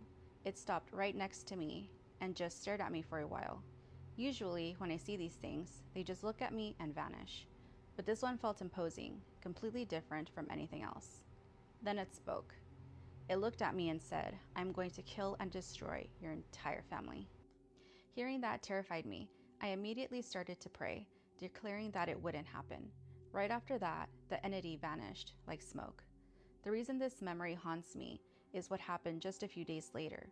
A sequence of terrible things hit my family. My parents officially separated for good. 2 of my dogs passed away, and my father had a severe accident at work where he almost lost his arm. So many bad things happened at once that honestly, it makes me believe that what the entity said was connected to it. Has anyone ever encountered an entity that actually spoke or threatened you like this? How do you deal with the aftermath of experiencing this kind of thing involuntarily since childhood? And that's the end of the story. That is extremely terrifying, and I can't imagine what OP is going through, or to be kind of like born into that where you can see things. That is something I do not have, nor do I wish to ever have, so I'm very empathetic towards OP, and I'm really sorry that they're going through that or have gone through that. But have you ever experienced something like that where you were threatened by an unknown entity? That's just like, I can't imagine. It's extremely unfortunate and really scary. Yeah, so let me know in the comments below of your experiences, or if you'd like to share a story with me that you'd like me to read on here, you can send them to my email that you can find in my bio and let me know there. But yeah, let me know what you think.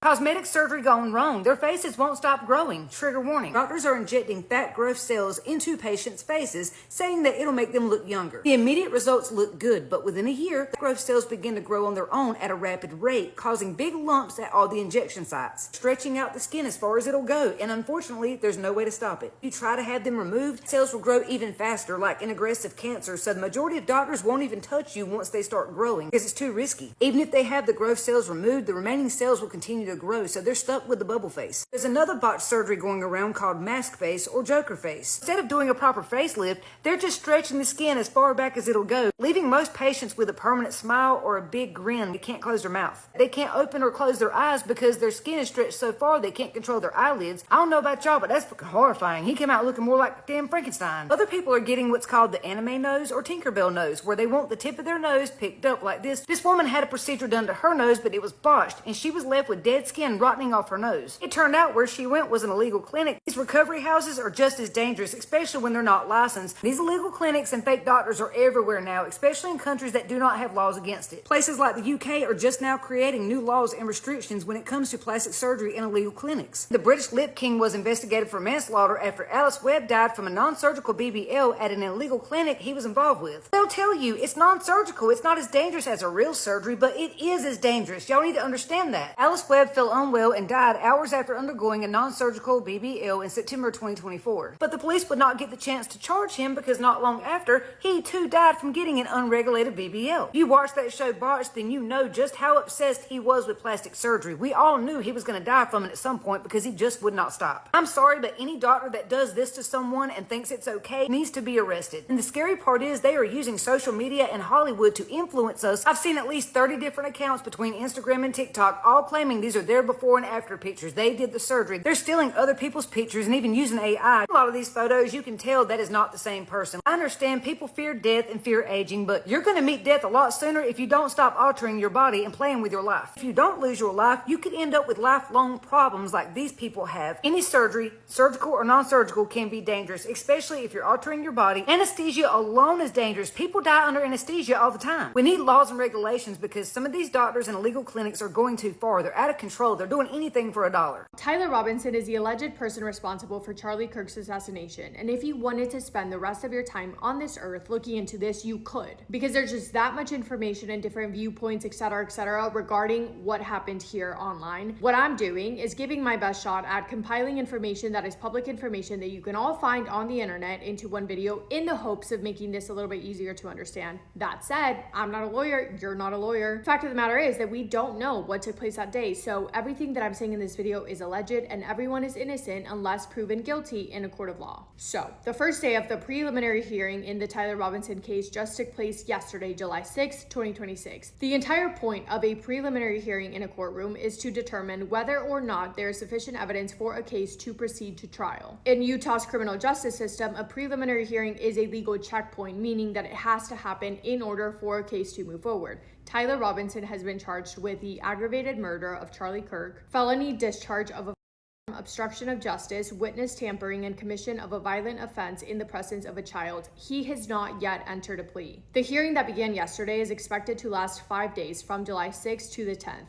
Charlie's parents, Robert and Catherine Kirk, and his widow, Erica Kirk, were in the courtroom yesterday for the first time since the case began. Donald Trump Jr. was also present. Tyler Robinson's parents sat several rows behind the Kirk family, and of course, Tyler Robinson sat between his attorneys at the defense table, where his wrists were shackled to a chain around his waist. And again, the sole question that needs to be answered is there enough evidence, enough probable cause to justify putting this person through a full trial? Yes or no? It's very likely going to be a yes, meaning that this will go to trial. Tyler Robinson is 23 years old now. He was 22 years old on the day of the crime last year. He is the accused. The case is formally titled The State of Utah versus Tyler James Robinson. But important to note that last year, the court officially designated Erica Kirk as the victim representative in this case. So she is representing Charlie because, of course, he's no longer here. So again, the hearing is structured not to lay out the complete arguments of both parties, but for both the prosecution and the defense to say, look, this is how much evidence we have. We do have enough to find him guilty in trial. Vice versa, the defense can say, here's the evidence that we have. We do have enough to try and say that he's not guilty in a court of law. The preliminary hearing is also when evidence can be presented if either side wants it to be dismissed, aka not used in court. And it's also, I believe, when new evidence can be brought forward to be submitted to be used in trial.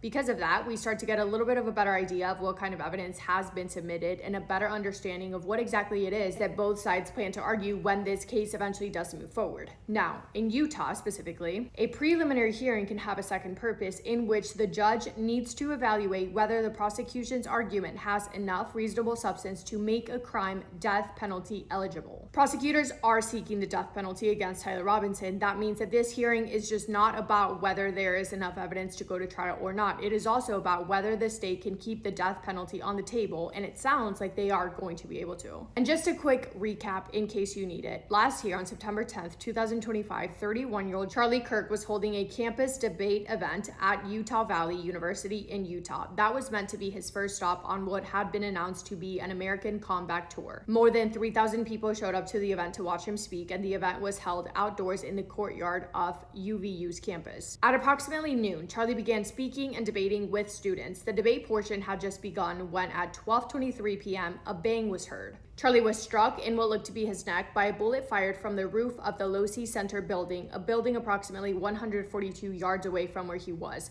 He was in the middle of answering an audience question when he was hit, and the scene erupted into chaos immediately. Officer Christopher Bagley testified in court yesterday, quote, "A lot of people were screaming, standing up, and starting to run in all different directions," end quote. Charlie Kirk was then carried by his team to an SUV and transported by private vehicle to a hospital where he was pronounced deceased. The autopsy has not been released to the public, and in fact, in court yesterday, the judge approved to have it submitted into evidence, but also approved that it would not be published neither in the courtroom nor viewable by any camera. So We're never going to see that. But David Hull, who is an officer with the Utah Department of Public Safety, testified yesterday that the medical examiner's report ruled Charlie's official cause of death as a gunshot wound to the neck and the manner of death as homicide. Back to the scene the day of the crime. Officer Christopher Bagley testified that he went up to see the Losi Center rooftop, and according to him, what he saw was an area where it appeared that someone had been lying down with a direct sight line to where Charlie Kirk had been sitting. He described what he found as a sniper pad, also stating that he also found a screwdriver on the rooftop, a shoe print on the grass, and scuff marks on the sidewalk below. In other words, he's saying he thought he found the area in which the person was when they fired at Charlie and the path in which they fled. As part of the evidence, we also know that the prosecution plans to present surveillance footage they say confirms an individual running across the rooftop, jumping off the building, and fleeing campus into a nearby neighborhood. They claim that individual was Tyler Robinson, the person who fired at Charlie, gathered up his weapon, jumped off, fled, at some point discarded of his weapon in a wooded area nearby before then leaving the scene. In a wooded area near campus, investigators later allegedly found the suspected weapon used, a rifle with a mounted scope and wrapped in a dark colored towel. The weapon does belong to Tyler Robinson. It's been confirmed that it matches the description to one that was gifted to Tyler Robinson by his grandfather. So it is his, okay? And I said that it was later found because it was not found the day of the crime, despite trained detection dogs searching for it. Trained detection dogs are considered amongst the most reliable detection tools available to law enforcement. Studies have placed their accuracy anywhere from 90 to 95% under controlled conditions. They are used so often because 9 times out of 10, they are going to be able to sniff out a weapon that has been used. Yet, somehow, they did not find the weapon in the wooded area near campus the day of. They found it the day after. But moving on. Authorities stated that the weapon had one spent bullet casing inside, meaning that it had been fired once, and they also found 2 or 3 unused rounds. And the prosecution states that something that made these bullets unusual was that someone had carved messages into each one of them. Prosecutors would later use that to say that Tyler Robinson had texted his roommate/romantic partner, Lance Twiggs, referring to these engraved messages as part of his confession, but we're going to circle back around to that. Now, at this point, you may be wondering, well, who is Tyler Robinson anyway, and where did he come from? Tyler Robinson grew up in a middle-class family in Washington in Utah, which is approximately 3.5 hours away from Utah Valley University. He was allegedly raised Mormon by his parents, Amber and Matt Robinson, alongside his 2 brothers. His mom is a social worker, and his father runs a company specializing in kitchen countertops. Tyler graduated from high school in 2021 with a 4.0 GPA. He then got a scholarship to attend Utah State University, and he did, but for only 1 semester. He then decided to enroll in an electrical apprenticeship program at Dixie Technical College, and at the time of his arrest, he was in his 3rd year and living in an apartment with his roommate/romantic partner, Lance Twiggs. He had no prior criminal record that we know of, but allegedly he had developed what investigators described as an obsession with Charlie Kirk in the period leading up to that day in September. Now, let's talk about what the prosecution is claiming to be true in terms of the timeline of events that they believed happened on the day of Charlie Kirk's public assassination. The prosecution plans to argue that on September 10th, Tyler Robinson sent a message to his roommate/romantic partner, Lance Twiggs, that read, quote, "Drop what you're doing, look under my keyboard." Lance Twiggs allegedly did and allegedly found a handwritten note left hidden that read, quote, "I had the opportunity to take out Charlie Kirk and I'm going to take it." Lance allegedly then texted Tyler Robinson saying, "What? You're joking, right?" And now these messages, they are not time-stamped. Don't ask me why, because I have the same question, but they're just not. However, allegedly, they took place after Tyler did it, after he went through with it. Tyler allegedly texting Lance directly saying, quote, "I'm still okay, my love, but I'm stuck in Orem for a little while longer yet. Shouldn't be long until I can come home, but I gotta grab my rifle still. To be honest, I had hoped to keep this secret till I died of old age. I'm sorry to involve you," unquote. Lance says, "You weren't the one that did it, right?" Tyler, "I am. I'm sorry." Lance, "I thought they caught the person." Tyler, "No, they grabbed some crazy old dude, then interrogated someone in similar clothing. I had planned to grab my rifle from my drop point shortly after, but most of that side of town got locked down. It's quiet, almost enough to get out, but there's one vehicle lingering." Lance, "Why?" Tyler, "Why did I do it?" Lance, "Yeah, Tyler, I had enough of this hatred. Some hate can't be negotiated out. If I'm able to grab my rifle unseen, I will have left no evidence. Going to attempt to retrieve it again. Hopefully they have moved on. I haven't seen anything about them finding it." Lance then asks him how long he's been planning this, to which Tyler responds to by saying about a week or so. In that text exchange, Tyler also talks about how he's worried that he left fingerprints, how he has to leave the weapon in a bush where he changed outfits, how the weapon was left wrapped in a towel, how he wished that he could have gone back to get it before they could find it, and again brings up the engraved bullets and how that would really be telling. If they found the weapon, they would be able to connect that to him. So he goes into detail, okay, about his plan, how he executed, and his movements after the fact. And he ends that conversation with, quote, "Don't talk to the media, please. Don't take any interviews or make any comments. If any police ask you questions, ask for a lawyer and stay silent." Tyler also allegedly posted to a Discord chat saying, quote, "Hey guys, I have bad news for you all. It was me at UVU yesterday. I'm sorry for all of this," end quote. So the prosecution is saying, boom, we have a written confession, case closed. And we're going to come back to the defense's argument on that. But for now, they're saying, look, see, he's confessed. But not only that, we also have surveillance footage that shows that he did do it. But, well, actually, we don't have surveillance footage of him actually doing it, but we have one witness, one singular witness out of the thousands of people who were there who saw a person on the roof, aka where Tyler Robinson would have been, aka he's obviously the one that did it. This is what the prosecution is saying. They're saying one person saw a person up there, didn't see them actually use the weapon, but this footage shows that it was Tyler and that he was up on the rooftop. When they're arguing this, they're basing it on some specific pieces of footage, such as the morning footage that allegedly shows Tyler Robinson arriving on campus. Cameras captured a man arriving at UVU at approximately 8:29 a.m. in a gray Dodge Challenger. The man is wearing a plain maroon t-shirt, light-colored shorts, light-colored shoes, and a black hat with a white logo. Investigators say that this is Tyler Robinson arriving roughly, 4 hours before the crime? At some point after arriving, the man on camera then changes into darker clothing. Then there's the rooftop footage in which cameras captured a person running across the roof of the Losi building in the moments immediately after Charlie was hit, leading then into the escape footage where allegedly that same person is seen jumping down from the rooftop, landing on the ground below, and fleeing on foot along the edge of the campus parking lot, across a road and into a nearby wooded area where the weapon was later found. The shoe prints and the scuff marks on the sidewalk that Officer Christopher Bagley testified yesterday in the courtroom that he saw would be consistent with someone dropping from that exact location. So those pieces of surveillance footage were obtained by authorities, and pictures of them were put out into the public in the immediate aftermath. Tyler Robinson's father sees this. Allegedly, he recognizes his son. Not only that, but he also recognizes the weapon description matching the one that he knew that Tyler had. So he confronts him. When he is confronted, Tyler Robinson then allegedly implies to his parents that he was the person responsible. And within 33 hours of the assassination, he was getting driven by his father to the Washington County Sheriff's Office in Utah to turn himself in. He was then transferred to the Utah County Jail. 11 days after the crime, Erica Kirk, Charlie's wife, gets on stage and she publicly forgives Tyler Robinson, saying, quote, "My husband Charlie, he wanted to save young men, just like the one who took his life. Our Savior said, 'Father, forgive them, for they not know what they do.' That young man, I forgive him. I forgive him because it was what Christ did and it's what Charlie would do," end quote. So to recap, because I'm throwing a lot of information at you, the evidence that the prosecution has or says that they have to prove that Tyler Robinson publicly assassinated Charlie Kirk in front of thousands of people is, of course, the weapon itself discovered in the wooded area near campus and confirmed to be his. The DNA evidence. Authorities have said that DNA consistent with Tyler Robinson was found on the trigger of the weapon, on other parts of the weapon, and on the towel used to wrap the weapon.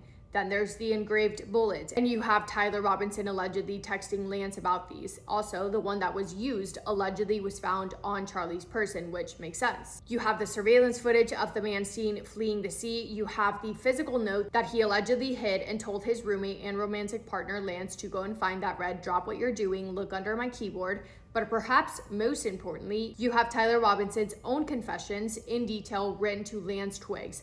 Now, let's break down what the defense is not liking about this and how they're looking at this case. Because you hear all of that, and it is easy to say, wow, case closed, put him behind bars. But then you learn additional information and things begin to look not as clear cut. In regards to the DNA found on the weapon, that is Tyler Robinson's weapon. His fingerprints are on it. but so is the DNA of up to 5 or more other individuals. We don't know whose, but that was gifted to Tyler from his father, and it was originally his grandfather's, who is a hunter, meaning that it's been passed down through the family, aka it is entirely expected that multiple family members would have handled it over the years before it eventually got to Tyler. Let me say that again, there are 5 or more sets of fingerprints found on that weapon. That is a detail that I feel like not enough people are talking about it. Next, there is that whole thing of Officer Christopher Bagley finding Tyler Robinson's setup on the roof where he fired from. So can we see that? Christopher Bagley on the stand yesterday says, no, sorry, actually, my body camera died just as I got on top of the roof and found that, so no, can't show you that, doesn't exist. Okay, next. The engraved bullet and matching the one that was found in the autopsy directly to the weapon to prove that Tyler Robinson's weapon was used that day on Charlie, because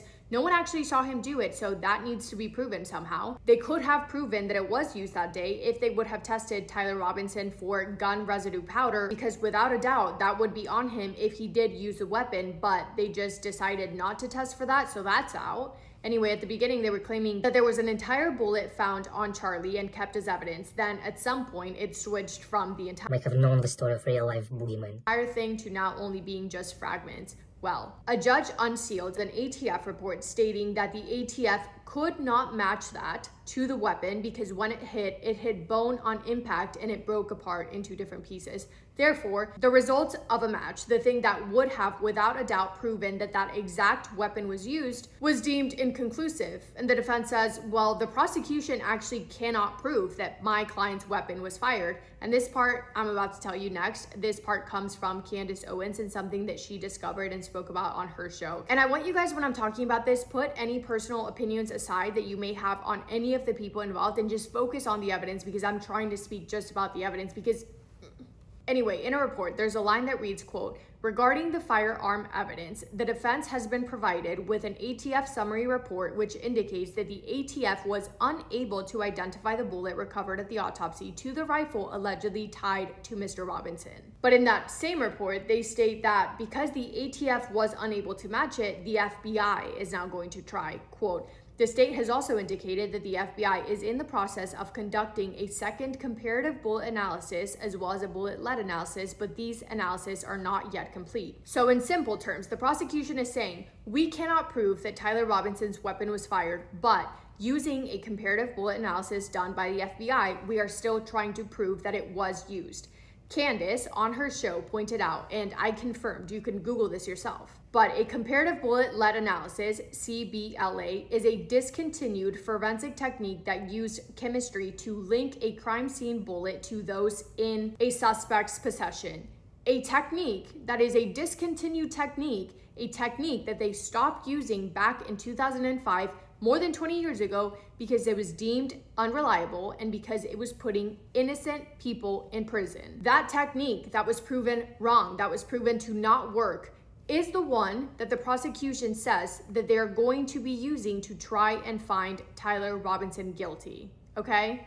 Take that for what you will. Apart from that, you might still be thinking, well, they have a written hidden note that Tyler Robinson told Lance Twiggs to find that read, I had the opportunity to take out Charlie Kirk and I'm going to take it. Written confession, there it is. So the defense says, where is that note? Can you show us that note? Can you show us the note that you found that allegedly our client wrote? The prosecution says, well, no, it's been destroyed. Yeah, so it's not, it's not here. It's not anywhere, actually. It's destroyed. Okay, interesting. Well then, what about the text messages that you are claiming that our client wrote as a written confession to his roommate / romantic partner, Lance Twiggs? Can you please show us evidence for that? The defense says, can you tell us how you have them, where you found them, how did you get them, what server did they come from, are they dated, how did you pull them, when are they dated, what device did they come from? Can you tell us anything so we know that these text messages are real? And the prosecution says, no can do, but trust, they are real. So then leading up to this preliminary hearing, the defense is like, well, you're not giving us much. The prosecution is saying that they have evidence, but they are not willing to provide proof on how or where or when or where they found it, which they're supposed to do so the defense knows how to defend and what they're working with, but they're just not willing to do it. So the defense is probably thinking, okay, well, we're not getting much from you guys. Everything that we are requesting is being denied, but at least at the preliminary hearing, we will get to question and examine Lance Twiggs. Lance Twiggs, who is arguably the biggest witness for the prosecution, who has the most incriminating evidence, aka those confession messages from Tyler Robinson himself. So yeah, we're looking forward to speaking to Lance Twiggs. But no, because then the judge ruled that Lance Twiggs would not testify in person during the preliminary hearing. The defense submitted a request to force Lance to testify in person, and the judge denied it, saying that the defense could just wait until trial to challenge anything that they wanted to. So there's that. Later this week, they are going to play a pre-recorded video in court in which Lance Twiggs states that Tyler Robinson confessed, but I mean, it's pre-recorded, so like, what are you really gonna do with that? It's not like you can't ask any questions. Oh, and as far as the surveillance footage that the prosecution planned to use to show that Tyler Robinson had been on campus, I think it was something like 4 times that day.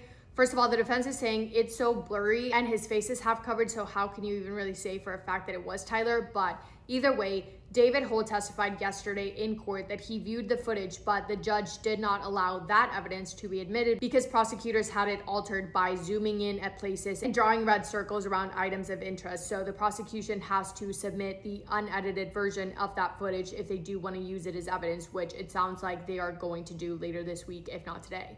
There's also the fact that for whatever reason, the prosecution took 1.5 million years to give the defense different items that they asked for. For example, Charlie Kirk's autopsy report was completed September 16th, 2025. It was not given to the defense until November 13th, 2025. The autopsy photographs were taken September 10th, 2025. They were not given to the defense until March 18th, 2026. To conclude, the defense is bamboozled for many reasons, but one of the biggest ones being that the prosecution claims to have solid evidence against their client, but they are not willing to say where or how they got it, therefore leaving the defense to feel like they cannot dispute it because they don't have it. So that's a small recap and a small update. Today is day 2 of the preliminary hearing. It's taking place in Utah, and there are only 14 seats in the courtroom reserved for the public. Yesterday, Charlie's family, as well as Erica, briefly walked out of the courtroom twice when graphic photos of the crime and of Charlie were being showed. They walked out of those parts because they would be incredibly difficult for anyone to see, but they did return. And to conclude, the prosecution called law enforcement witnesses yesterday to testify, but that was kind of that for now. Over the remaining days, the prosecution plans to present the full body of physical evidence, including photos, and most significantly, the pre-recorded testimony of Lance Twiggs, which is expected to cover the confession note, the text messages, and Twiggs' account of what Robinson said exactly. The defense plans to call 3 forensic experts to challenge their evidence and conclusions, and when we hear that, that might be the clearest preview yet that we will have on what the defense strategy will look like at trial. At the conclusion of the 5-day hearing, the judge will then rule on 2 questions: whether there is sufficient probable cause to send Tyler Robinson for trial for aggravated murder, and whether the death penalty is still on the table. If the judge finds that there is enough, which is highly likely, Tyler Robinson will then be formally arraigned and enter his plea at a separate hearing. A trial would then be scheduled, but given how much there is to this, that trial is probably still so many months away. 2 things I want to say before I end this video. 1, I kind of want to do a series on this entire thing because believe it, I'm sure you do believe it if you're keeping up with any of this. This is just the tip of the iceberg. I kind of want to do an entire series on Tyler Robinson and his case. Could do so many videos on Erica Kirk, don't even get me started. Kind of want to do an entire video on evidence and what has changed / been inconsistent in regards to that. And then I kind of want to do a video on Candace Owens' theory of the mic. So let me know if you guys would be interested in that. Second thing, I know this is likely going to be a controversial video. I know everyone has a personal opinion on everyone or anyone that could be involved in this case. I tried to format this case on it being centered around Tyler Robinson because personal opinions aside on any of the players that could be or could not be involved in this, I feel like what I want you to realize with this video is the possibility. I'm not saying that he is innocent. I'm not saying that at all. I just want you to consider the possibility that an innocent person could be given the death penalty right in front of our eyes. And that should make you feel disturbed. But I'm eager to read this comment section. I'm gonna be right in the comment section as soon as I post it. Let me know your thoughts, opinions, and feelings about this entire thing. And yeah, thank you for spending time with me today. Hope you guys are having the best day. If not, go do something to make it the best day. Make somebody happy, and I will see you in my next video. Massive kiss on the forehead to every single one of you.